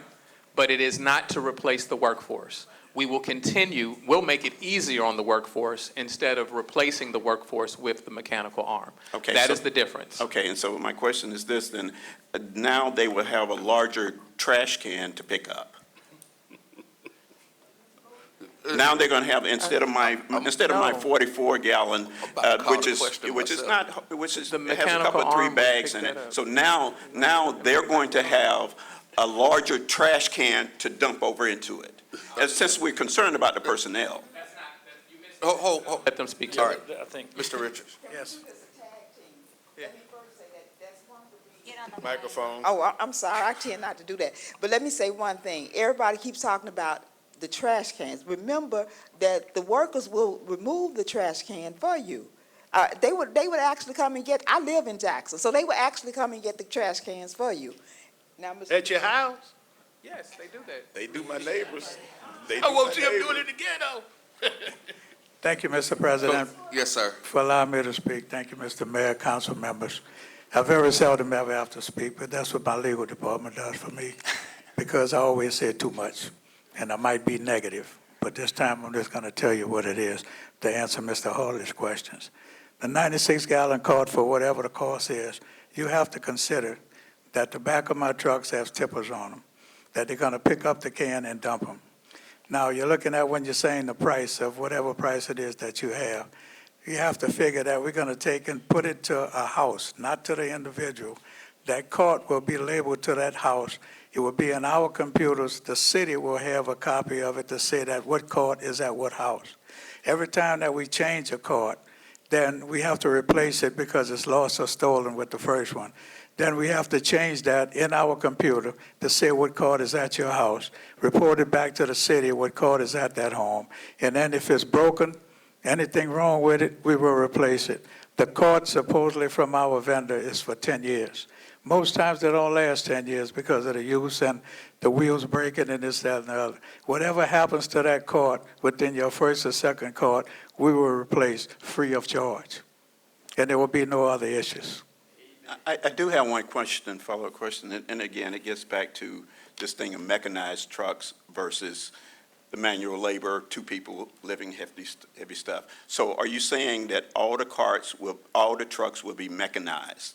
They And they- already are. Okay, so as long as the workers or someone gets it to the curb, then these 96-gallon containers, and I've seen the trucks, and actually, we discussed having that back around 2010 in the city of Jackson. But there was a problem because of the uneven roadway. There was also a problem because folks parking in the streets and not having access to it. So I just want to be clear, the current proposal that you have says that you will have mechanism, you won't have personnel on the trucks anymore in the back. No. We're not using it. Okay, That's- so, let me answer your but you question. will have mechanized unit there to dump. Let me answer your question. Thank you. There's a difference between an automated truck and a rear-loaded truck. Okay. The rear-loaded truck, as the mayor stated, and it's in our contract, that we have to have hoppers. The other cities and other locations use automated trucks where you only use a driver. That way you eliminated the hoppers because sometimes hoppers are a problem. And some of the other companies don't want to pay all these 3 people to do the work that one can. We admitted and committed that we will use 3 people for every truck. That's right. There's tippers on the back of our truck. Now, I will tell you also that we have some supermen that don't want to use tippers. And they will take that big 96-gallon cart and tip it over, and we try to take and educate them that you're going to wind up in a hospital. You're going to do this, but they still do it. Now, we're offering them and giving the opportunity to not do that, to save your backs, to let you live longer and not hurt yourselves. We have that opportunity, and it's all there on our trucks, and we will supply it, and we will try to maintain it and try to get some of these supermen to realize, don't do that. You see? Thank God for the Superman. Yes, ma'am. Deidre Jones, So- I want to explain State something. state your name. I did. Oh, I Again, All right. Deidre Jones with Richards Disposal. The difference between our trucks and Waste Management trucks, Waste Management has side loaders. It's only a mechanism that picks up the cart and dumps it. There's only a driver on the truck. We're not using those trucks. We're going to use the rear loaders that we use now. They just have tippers on the back so that the hopper won't have to pick up a 96-gallon. It can put it on the back of the truck, and the truck is going to tip it. But they still have to retrieve the can from the curb, bring it to the truck, and it dumps it. And when you said that, why we're going to go to larger carts, as Councilman Burfoot just said, that a lot of people in this neighborhood has carts, they already have 96-gallon carts. That's what we're picking up now for the last 2 years that we've been doing it. They don't have 35-gallon cans. They have 96-gallon wheel carts already, and that's what we're already servicing. Yeah, I bought my 96-gallon cart to put water in it when I ain't have none. All right, so, just for clarity, I'm gonna call for this vote. About $4.3 million, that's just in carts, but then I heard other costs affiliated, because I assume there would be a technology cost, and all of the ability that would track all this.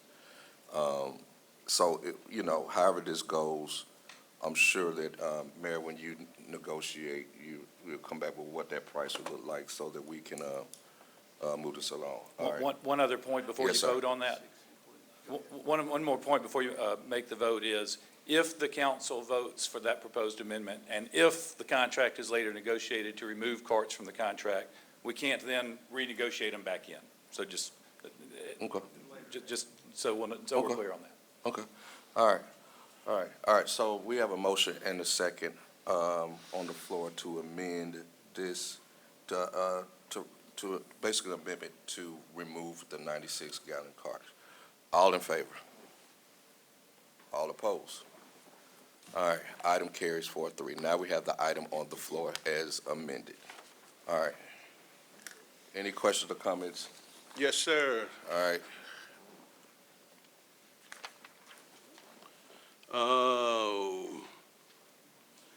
On the first page of the contract, agreement for solid waste services between the city of Jackson, Mississippi, and Richards Disposal, Inc. I'd like to substitute Richards Disposal, Inc. What was the second company name? Legal? National Collection Services. So National moved. Collection Services. Thank you. So moved. Second. It's been moved and properly second for there to be a substitution of National NCS with Richard Disposal. Let me just say this. Go ahead. Let me just say this. I think that if that were ultimately passed and implemented, that the city would be in violation of state procurement laws at that point. That is completely contradictory to the procurement statutes. All right. Thank you for that. Question. Go ahead, Thank you. Yes, sir.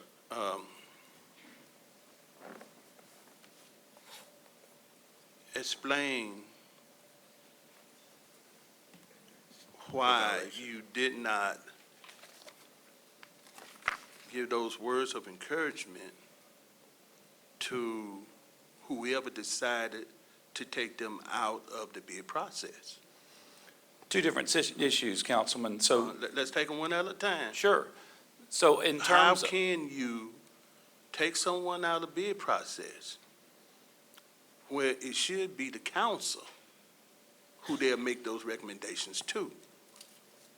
so let me, Whoever decided to take them out did not have that authority. How you not qualified when you done picked up trash everywhere? You were the first black picking up trash, and I didn't know it was them before that black people were picking up trash in Hines County. Well, it's the first black man. This man, now, all of a sudden, he not qualified? so the answer is this, that state And procurement. now here today, just because we never saw in the bids, they were the lowest bid. State procurement law requires the RFP process to include requests for proposals that go out to the public with specific items that should be addressed in the proposals. Once the proposals are received, they are properly evaluated and reviewed by the executive branch. In this case, it wasn't that they were disqualified, it was looking at this isn't semantics, but I'm going to say it again. When you look at what was actually submitted by the second proposer, they did not meet the basic qualifications set out in the RFP process. And at that point, they simply don't qualify. There wasn't anybody to need to disqualify them. And You've one been other thing into about this. that, one other thing about that is this. Even if they had qualified, at the end of the day, those would have been scored based on the objective criteria set out in the RFP, and the winner of that process would be submitted to the council. In no situation would both proposals have been submitted to the council. Well, I'm saying, you have been in this long enough where we have seen people who turn in a bid and they had time to correct things. It's never, it's never that you couldn't correct something that was wrong, if you said they did something wrong. You've seen it before, I've seen it before. Well, the only thing I can say in response to Just that, say yes or Councilman, no, whether or not it has happened. in this case, they were given Yep, that it don't take opportunity no to but yes correct or their no. answers. And that is in the documents that were provided to the council today. But it's done. Hold on, Mr. Stokes, let him finish. Well, that's it. I mean, right. I'm through, Mr. the President. committee asked All for right. clarifying information and received what they received, and that's been provided to everyone. All right, so the motion on the floor is to replace Richards with NCS. All in favor? All opposed? All right. Any other questions or comments?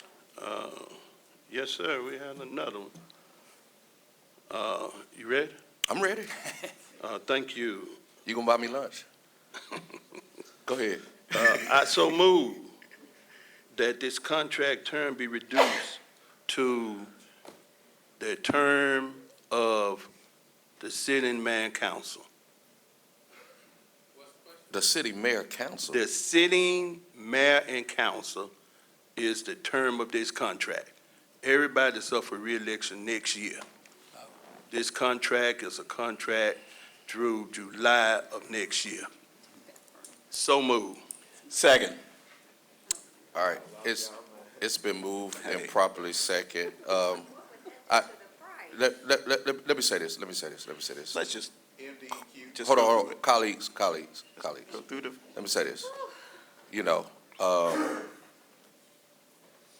We have honed in on the whistle of wanting everybody to go by state procurement law. I know that I said things last time around, all those things I read, but right now before us, right now, I think this will be a big conflict because the RFP calls for 6 years. I think the term is a negotiable The item. term is negotiable. But let me Thank you. let me add this, there is one other issue to consider with that, which is this. The MDEQ settlement that we have, which has our $525,000 abeyance, requires us to be in compliance with our solid waste plan for the next 2 years to keep that from coming due. So I would 2 years is discourage fine. us. We'll Yeah. say 2 years, no problem. Okay, 2 years. so, yeah, I like that. What, Ms. Banks, Yes. what would that do to the price for Exactly. the customer? Well, I can't say that with certainty, but my strong suspicion would be it would go up. So let me say this. Let me say this. While we're making these motions in seconds, at the end of the day, whatever we do here, again, this is an order authorizing the mayor. He has to go and negotiate. And what I don't want is to end up in a situation where there is no trash pickup, period. All right, now, I will say this. Mr. Richards, I don't know you. I know people that know you. I find out we got mutual friends, that's all good, but you've been patient, and I appreciate you. I don't want the things that we do because of problems that we may have had with the process and the processes in the past to just cloud our judgment in what we need to provide for the citizens today. All right? So we have that motion and that second on the floor. Mr. President, if I had to clarify the motion. Okay? For 2 years. Second. We need permission from you? Hello, Pastor Edwards. Now, Ms. Stokes, that is my cousin. Don't matter. All right. Do we have a motion in seconds? You're gonna ask Did you for- clarify you're your gonna motion? ask Yes. Comment? The 2 years. All right, if you have a comment, go ahead, Mr. Hartley. Yeah, my comment is that it would satisfy DEQ's requirement. As long as we're in compliance for 2 full years, then the abeyance amount should be relieved at that point. And this is my problem. We've gotten to this point where we have one vendor, and we are literally wedged in a corner here today, and we haven't been getting any information. We've been asking for 9 months, hey, where's the process? Where's our information? For 9 months, the council has been asking the administration for that, and we get nothing but excuses. And so if you look for this variation today on what can we do, well, now's the day. That's what we're doing. And so, yes, I'm in favor of 2 year. I'm not in favor for a 6 year to someone that's constantly suing us. Thank you, Mr. President. All right, Mr. Richards, Mr. Richards, if you may, sir, just so that this could. Question? Question? Call for question, Mr. President. Go ahead. No, I just wanted to hear, just like he made. Call the for comment. question. But go ahead, Dr. Omar. I'd just like to say that this limiting the term of the contract in the face of all the talk that was done about reducing costs, right? Question. So you're going to limit the cost, the term of the contract to 2 years, knowing that it's going to be a lot higher after that 2 years. So that, it's going to be a lot higher for the 2 years, actually, because the term really helps them determine how much they're going to charge you. So, I mean, this is just totally unfair. All right. Councilman Lee, I can give you a little more information to your Hold on, question. everybody had not had the opportunity to speak before you go. Go ahead. And hypocritical. I can't answer specifically what the cost would be, but I can tell you what they've been historically, right? So in 2021, the Richards bid that we mentioned earlier or proposal was $765,000 a month. The emergency contract is a little over $808,000 a month, and now we're at $891. So I think you can do your own math and logic to decide what will happen with the price. Mr. President? Yes, sir. Thank you. The Waste Management 2021 was $1,116,720 per month. Mr. President? Yes, sir. We heard a few seconds ago that the company that was disqualified was the lowest bidder. Now, we keep hearing everything gonna be higher. How is it gonna be higher when they were the low bidder? Let's give it to the low bidder.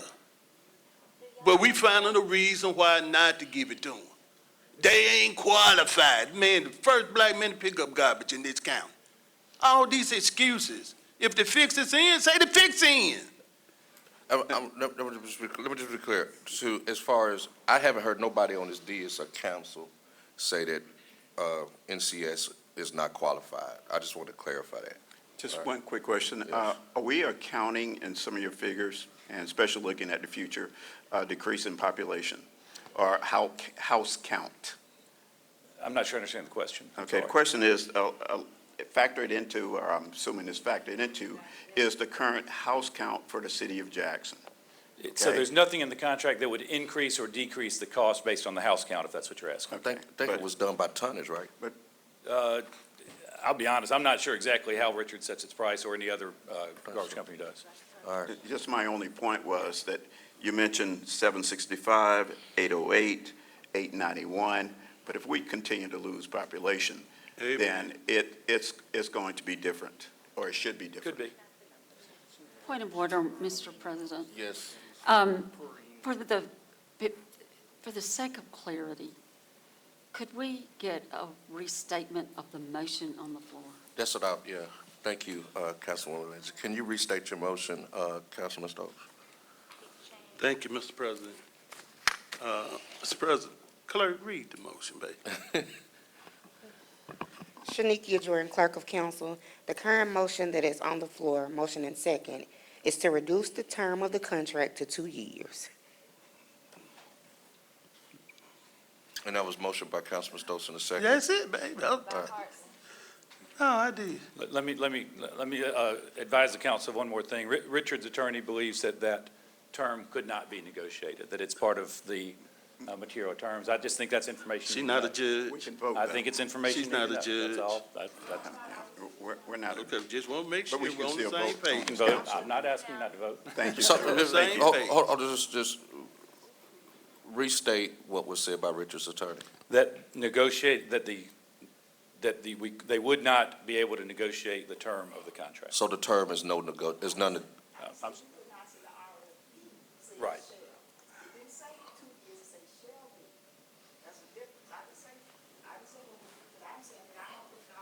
what was it? Can you, yeah, I'm sorry. Just keep that mic. You know, I always, Mr. President, what I am Yes, ma'am. saying is that I'm kind of piggybacking on what you said earlier. I do not believe that the RFP will allow that term to be less than, I think it's 6 years first time, then 4 successive one-year periods. Yes, I think ma'am. that's what the RFP says. That's not what Richard said. But our legal department didn't draw up that RFP. Our legal department did not draw up that RFP. Yes, your legal, Oh, no, he said he didn't. I did not. he did not do, but your legal department drew up the Who? RFP. Who? Terry is a part of your legal department, right? So Terry drew it up? Your city attorney's office drew up the RFP. Well, we need to find somebody. We didn't, well, I can't deal with that, that's not with me. Hold on.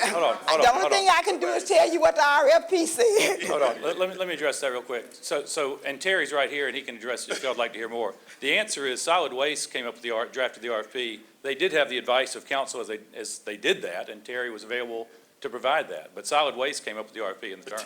Terry gonna get out that hot water. Is it still required for legal to sign off on what they drafted? Say that again. Is it still required, because I did an RFP, and it was required by the legal department to sign off before that RFP could go forward? Is that still a requirement? Yes. Then who signed off on it? The previous You city did? attorney and Mr. Williamson, yes. Oh, okay, all All right. right. Just want to know. Nobody's responsible. All right. Either way, we can't fire him. I'll, Get We him don't fired. have that authority. Gee.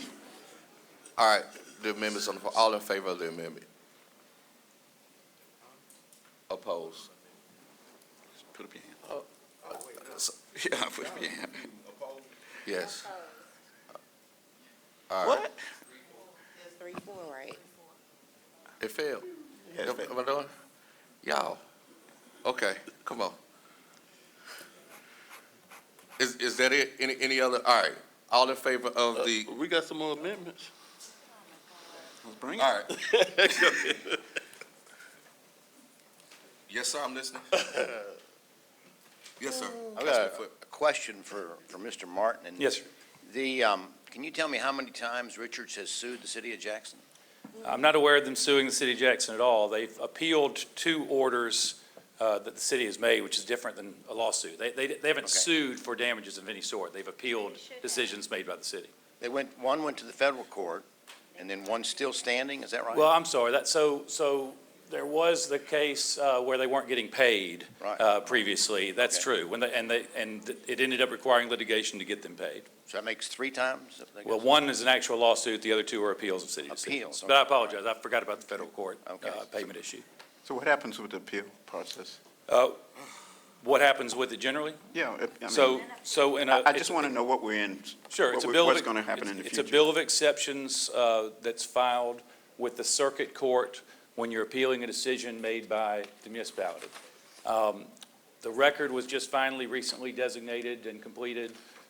There are briefing deadlines right now. Richard's deadline for their brief is coming up pretty soon, and we'll respond. We have a time frame. I don't have the schedule in front of me. We have a prompt deadline after that to respond to their brief, and then we'll have a hearing date. We have a hearing date. but So we have it'll be heard active eventually. litigation in one? The second appeal, we filed a motion to dismiss in. Richards responded. We've sought a hearing date. It has not been heard yet. So Miss- but there are 2 active litigations. Two active appeals of. Thank you. Yes, sir. All right. Oh, Council, Let me Council, follow up. Can I follow up that line of thought? are you yielding? Uh, Well, so one of the things that concerns me about the situation we find ourselves in now is that we've gone through this process for the last seems like 5 or 6 years, but it's only been, I guess, 2 or 3 years. And we've been in the court system with Richards. We've got, 2 appeals. Took us to the federal court system. And now the council sits down to just, to be informed about this contract coming before us, the most expensive contract that the city lets out. And we're found out that we only have one person, one vendor to even consider. And so the precedent is that if you get Jackson tangled up in the legal system, you have a better chance of doing business with them. I think that's an adversarial setup that is very detrimental to future long-term relationships with the business community for the city of Jackson. When it's the ones that use the power of their attorneys, and you got to give Mr. Richards and his legal team credit. They got us tied in knots, and here we are, and they're the only choice we've got, that the council's got. I find that very troubling and very problematic for the long-term future of Jackson and its relationship with the business community. So most of the answers I would have to that would need to be an executive session because they would go into litigation strategy and attorney-client privilege. But I will say this, just as a general proposition, the law allows someone who deals with the city and is dealt with unfairly, legal remedy. And from Richard's perspective, I'm guessing that's what they would say they are doing. I probably would, yeah. But my point is we've got to get out of this do loop where we just get tied up in the legal system in knots and pay a lot of money on legal fees and get tangled up with the state Supreme Court and everybody else that just undermines the confidence that other businesses that want to do business with Jackson have. That's why the top-tier garbage companies did not participate in the RFP because they didn't want to get tangled up in in mud wrestle with the city of Jackson. Well, I'm going to defer that's not a legal question. That's just a comment. You don't have to respond to it. Madam Vice President. Ms. Gloria, if we, and I'm going to be optimistic, get 4 votes for garbage, will you withdraw your appeal? You asked it, well. Don't sue. I don't know if she can answer that. I have that same question. First of all, that proposal has not been made to me. And secondly, I don't make that decision. RDI makes that decision. I would counsel them if that proposal comes to us. But it has not come to us. Councilwoman Lee, I'll add one thing to that. I don't want to get into too much detail again without being an executive session, but it's my personal opinion and legal opinion that their appeals will fail if they win this contract. Should we go ahead and make it a motion, or do you think it'll just? I don't know that it would matter as a motion. I have my motion, Mr. President, you ready? Hold on, did Foot put a motion up there? No, Oh, he I was just just made a asking statement. some questions. Yeah, This this is is the now. third one.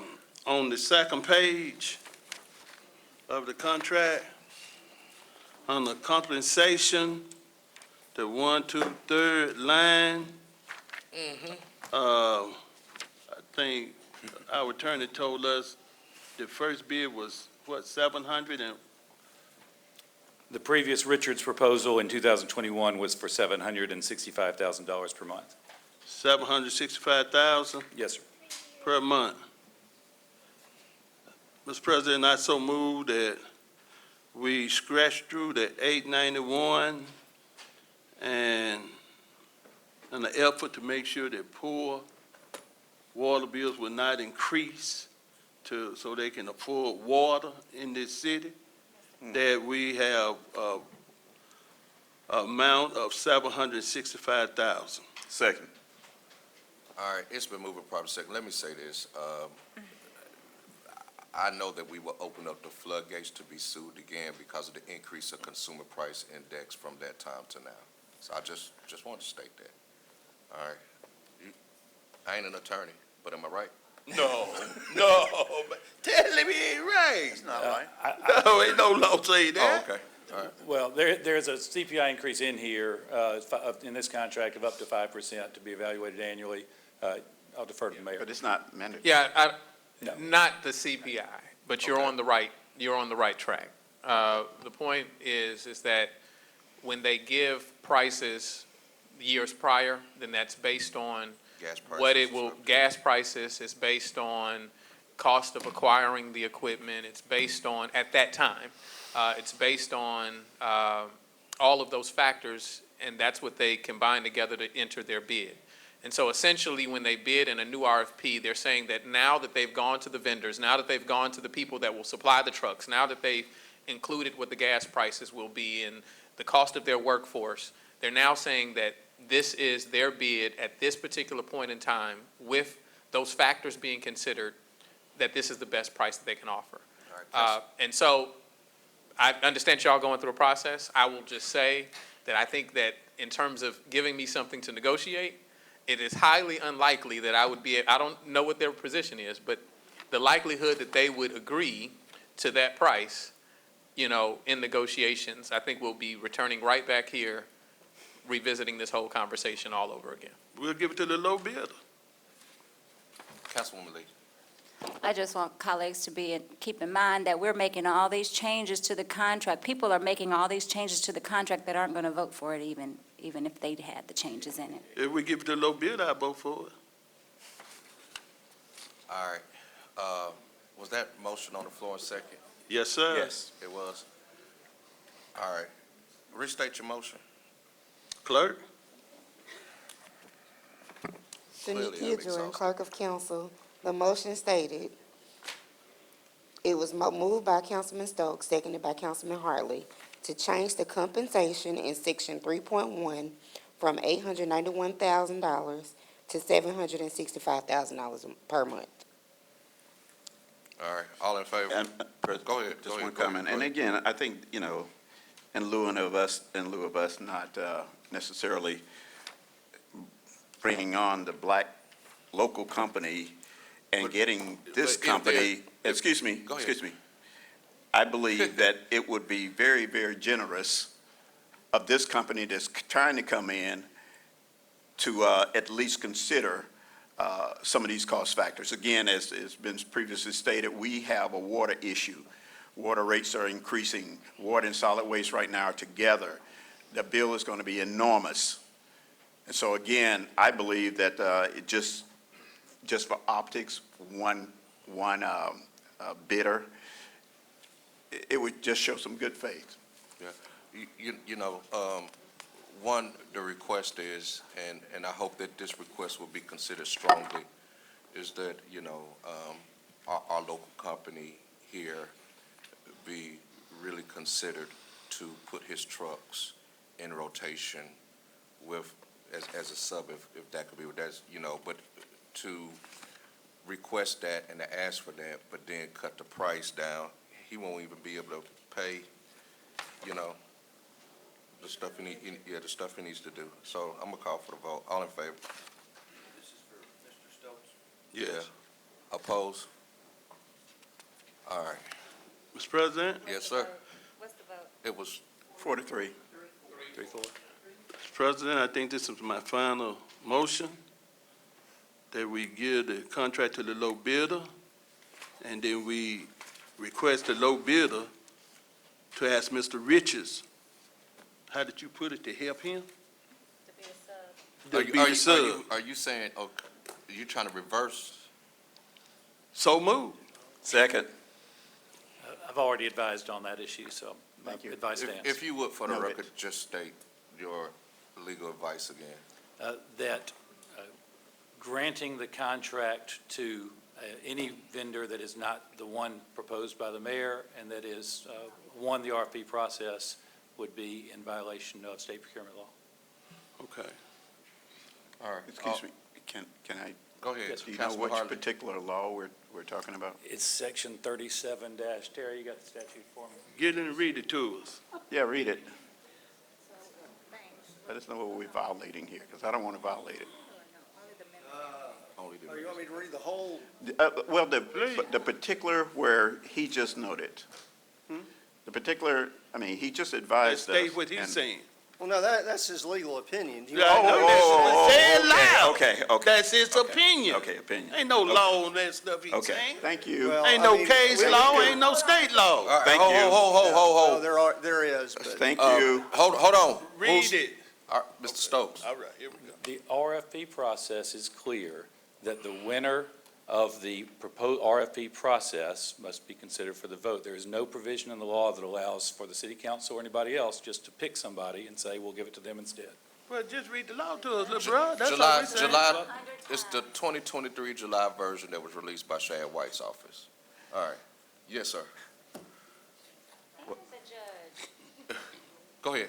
I didn't have a question. Any, yes, sir. Yeah, we, I got a question. So we're talking about the low bid. What was the bid from NCS? I have no idea. I thought, but you told me you saw the scoring. I saw the scoring. I don't recall seeing a price for NCA. It may be in there. I don't well, recall they it. here, they. Yeah, what was the? Y'all so have what the was- same paper that you're What talking was the about. scoring? Well, you we saw? What we was don't, the we scoring didn't you get the saw? scoring. I couldn't hear, I'm sorry. That's what All I'm right, saying. what was the scoring you said you saw? It's the same memorandum that you have. They don't that was put it given in to you there. today. They hide it. You know how this go. You ain't new to this. You truly did. There was never a need for me to ask. Mr. I don't know. He I'm said he sure saw it's- the it may be out there. I don't know.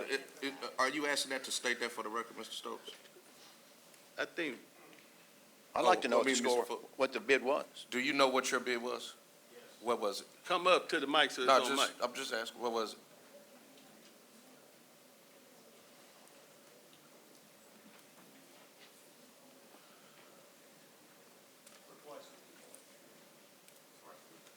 Lee Bush is from my ward. Good evening. Good evening. Definitely evening. State your name, Mr. Bush. My name is Lee Bush, Ward 5. Thank you, sir. Twice a week pickup collection with carts, $874.35. $874,000. $874,035 Okay. Without cost, how much? with cars. That was with cars. You did not have an opportunity to bid without cost? No, sir. That's his response. All right. So And I believe that, just, I think they're placed as 874,000. and theirs is 891, if I'm not. Yes, sir. If I'm correct. That's correct. Based on Richards is the 891. amendment we have right now, of course, it would be different, and we would know what that is. I guess once y'all negotiate, I calculate about 830, 820, but we'll know what that is once we negotiate. You had a comment, Mr. Hartley? Yeah, I just wanted to make note of the figure, that figure is lower than Richards. Duly noted. All right, Got a motion on the floor. all right. Motion and a second. Restate the motion. Moved by Councilman Stokes, second by Hartley, to give contract to the lowest bidder and place Richards as the subcontractor. Oh, that's illegal. All in favor? It's not going to pass. Opposed? All right, amendment fails. Any more amendments? All right, We got the no cards, let's vote. all right. Colleagues, I would like to do this in good faith. This is not an amendment, this is a straw poll. This is just, please hear me out, this is a straw poll of those that would support Mr. Bush, NCS. You know, this is a straw poll, just sending a message or letting Mr. Richards know who would support or would like for him to strongly consider NCS being a subcontractor on his Partner. contract. Councilman Banks, Partner. Well, no, I'm just Councilman Banks, asking for a straw poll. Councilman, I support it. Councilman Banks. Griselle, go ahead. The last time I checked, we live in the United States of America, Okay. a capitalistic democracy. There's no way, as a business owner, somebody go force me to do business with I'm not anybody trying else. to force, I just wanted Just to hear me send a out. message, that's Just all. hear me out. All right. That's between them to work out. I, But with the antics that have taken place here today, I would be so pissed off. I wouldn't even be willing to talk to anybody else because of this parade that took place today.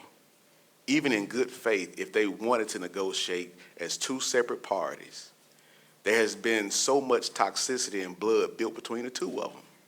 At this point, I honestly don't even see them working anything out because you can't tell me how to run. I got the floor. You can't tell me how to run my business. And we need to leave that alone and hope that they can move past this and work this out as two separate parties. But that has nothing to do with the council. Yeah. And we need to stay out of that. all right, Council, Mr. Banks, you can vote with us and you control that. We got 3 votes. Council, We Council- got 3 votes, Mr. Banks. It's in your, no, I, ball in your court. Ball in your court. I don't think that there ultimately is anything wrong with just an expression That's all. of where the interests of the council are. What they'll discuss and what they'll be willing to do, they'll do anyway. So I don't think that harms anything. I do want to say this, though, just to be clear. Because questions were asked, you know, what I read and what we've made clarifications on was just for the record and for information. I don't want us to be here trying to pit two black businesses against each other, right? For the record, I respect Mr. Lee Bush.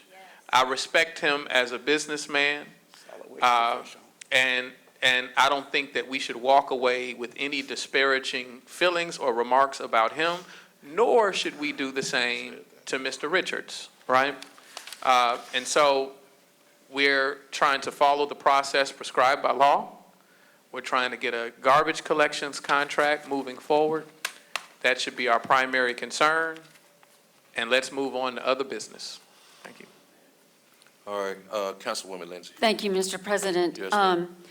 I appreciate the spirit, in which you have proposed the straw poll, but I do think that it's inappropriate, and so I will not participate in it. Okay. Mr. President? Duly noted. Yes, sir, Councilman Stokes. President, over the years, we used to hear that all the time. We respect you, we support you, but you can't get the contract.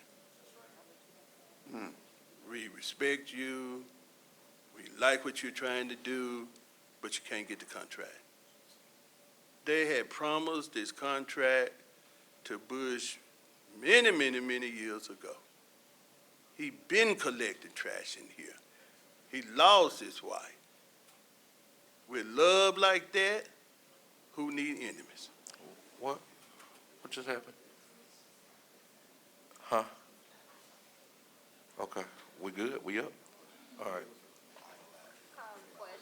All right, Mr. Stokes, you finished? Yes, sir. All right, now we have the contract. Unless you want to vote with us.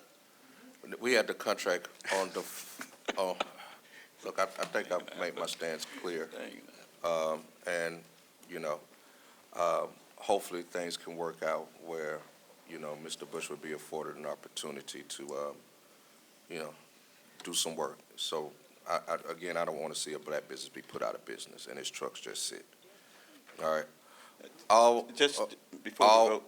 Before we vote, one quick comment, Mr. President. Yes, sir. And that is, I hope that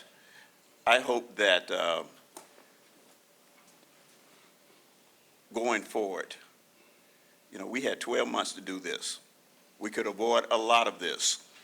We kept asking, where is it, where is it, where is it? And so that thing, and what you've seen here today, wasn't the worst of it. The worst of it was waiting and waiting and waiting for to get something in our hands. That was the worst of it. And so despite a MDEQ fine, despite us having the stigma of going through this thing last year, we waited and waited and waited, and the council asked and asked and asked it, where is it? Where are we? Yeah. And so I'm hoping that if anything, perhaps going forward, we can put something in the law that requires us to do the people's business and not stall on it until we get down to where we have one vendor. Thank you, Mr. President. All right, all in favor? As No, amended. as amended. I need to stay. What are you asking about? Oh, okay. All in favor of item 34. 34 as amended? As amended. As amended with the, This is the actual, This is the contract without the carts. without the card, that's right. all right. All in favor of item 40 as, it was only amended once. I mean, oh God, all in favor of the item as amended? Oppose? All right. All right, the item fails. All right, it's over. Let's join the meeting. I will have to adjourn unless I'm finna lose To make a point. motion to reconsider. It's been moved and properly second. People who vote for it. Do not get hung up on the carts. Let's Yeah. get garbage picked up. If I could, That's what Aaron is. if I could, People who can't make the motion if they voted for it, I can, to reconsider. if I can, Let me get back. okay, get back on that. All right, who made the motion reconsider? I second. All right. But they voted for it. Give them your advice on that. Just be careful about that, with the understanding that if, you know, you vote something down twice in the same meeting. You can recreate that. But Go ahead, Ms. Give All it right, to Lindsay. it's been moved and properly second. Give it to Lindsay. It's been moved and properly second that we reconsider this. All in favor of reconsider? Reconsider passes 4-0. There were comments. 4 to I mean, 3. you got to ask them opposed. Oh, all those that oppose. Tired. Yes, all right, 4-3. Mayor? Yes, and this is, speaking to Councilman Griselle, I understand your concern, and what you have, heard from your constituents about the carts. I think this agreement as passed takes us to the table to negotiate with Mr. Richards and see if that's something that, you know, we can execute a contract on. I would implore you that while. I'm sorry, Mayor. Read the item. Okay, I got you. Normally I'm sharp, but I lost all of it right there. But go ahead, read the item.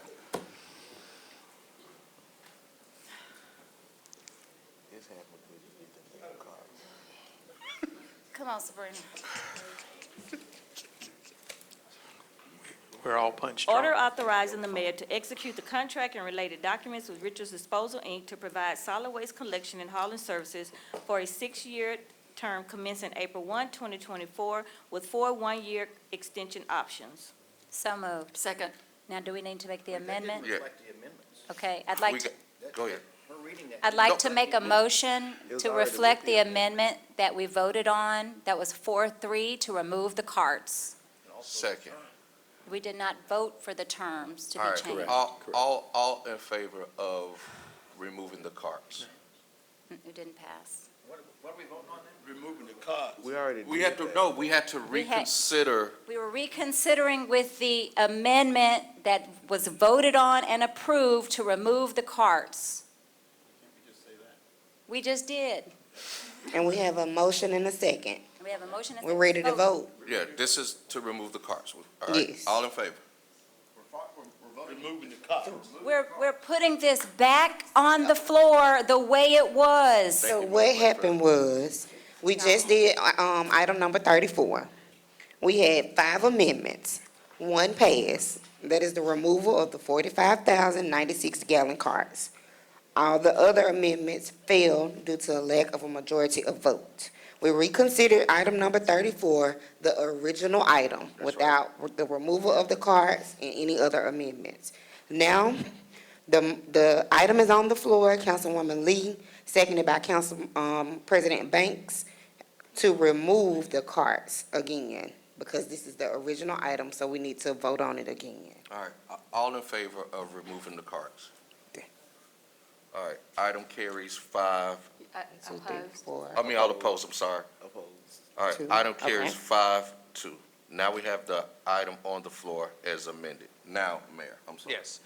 I just want to, Councilman Griselle, I understand your concern. We don't, we good. We good? Okay. All right. Well, All in favor of the contract as amended? Opposed?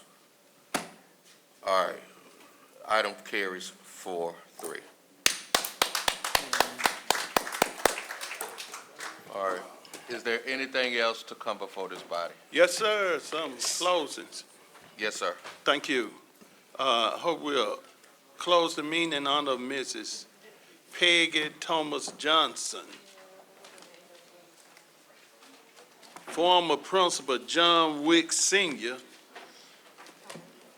Mrs. May Willie Haywood, Mrs. Sandra Dooley King, Mrs. Marie Donaldson,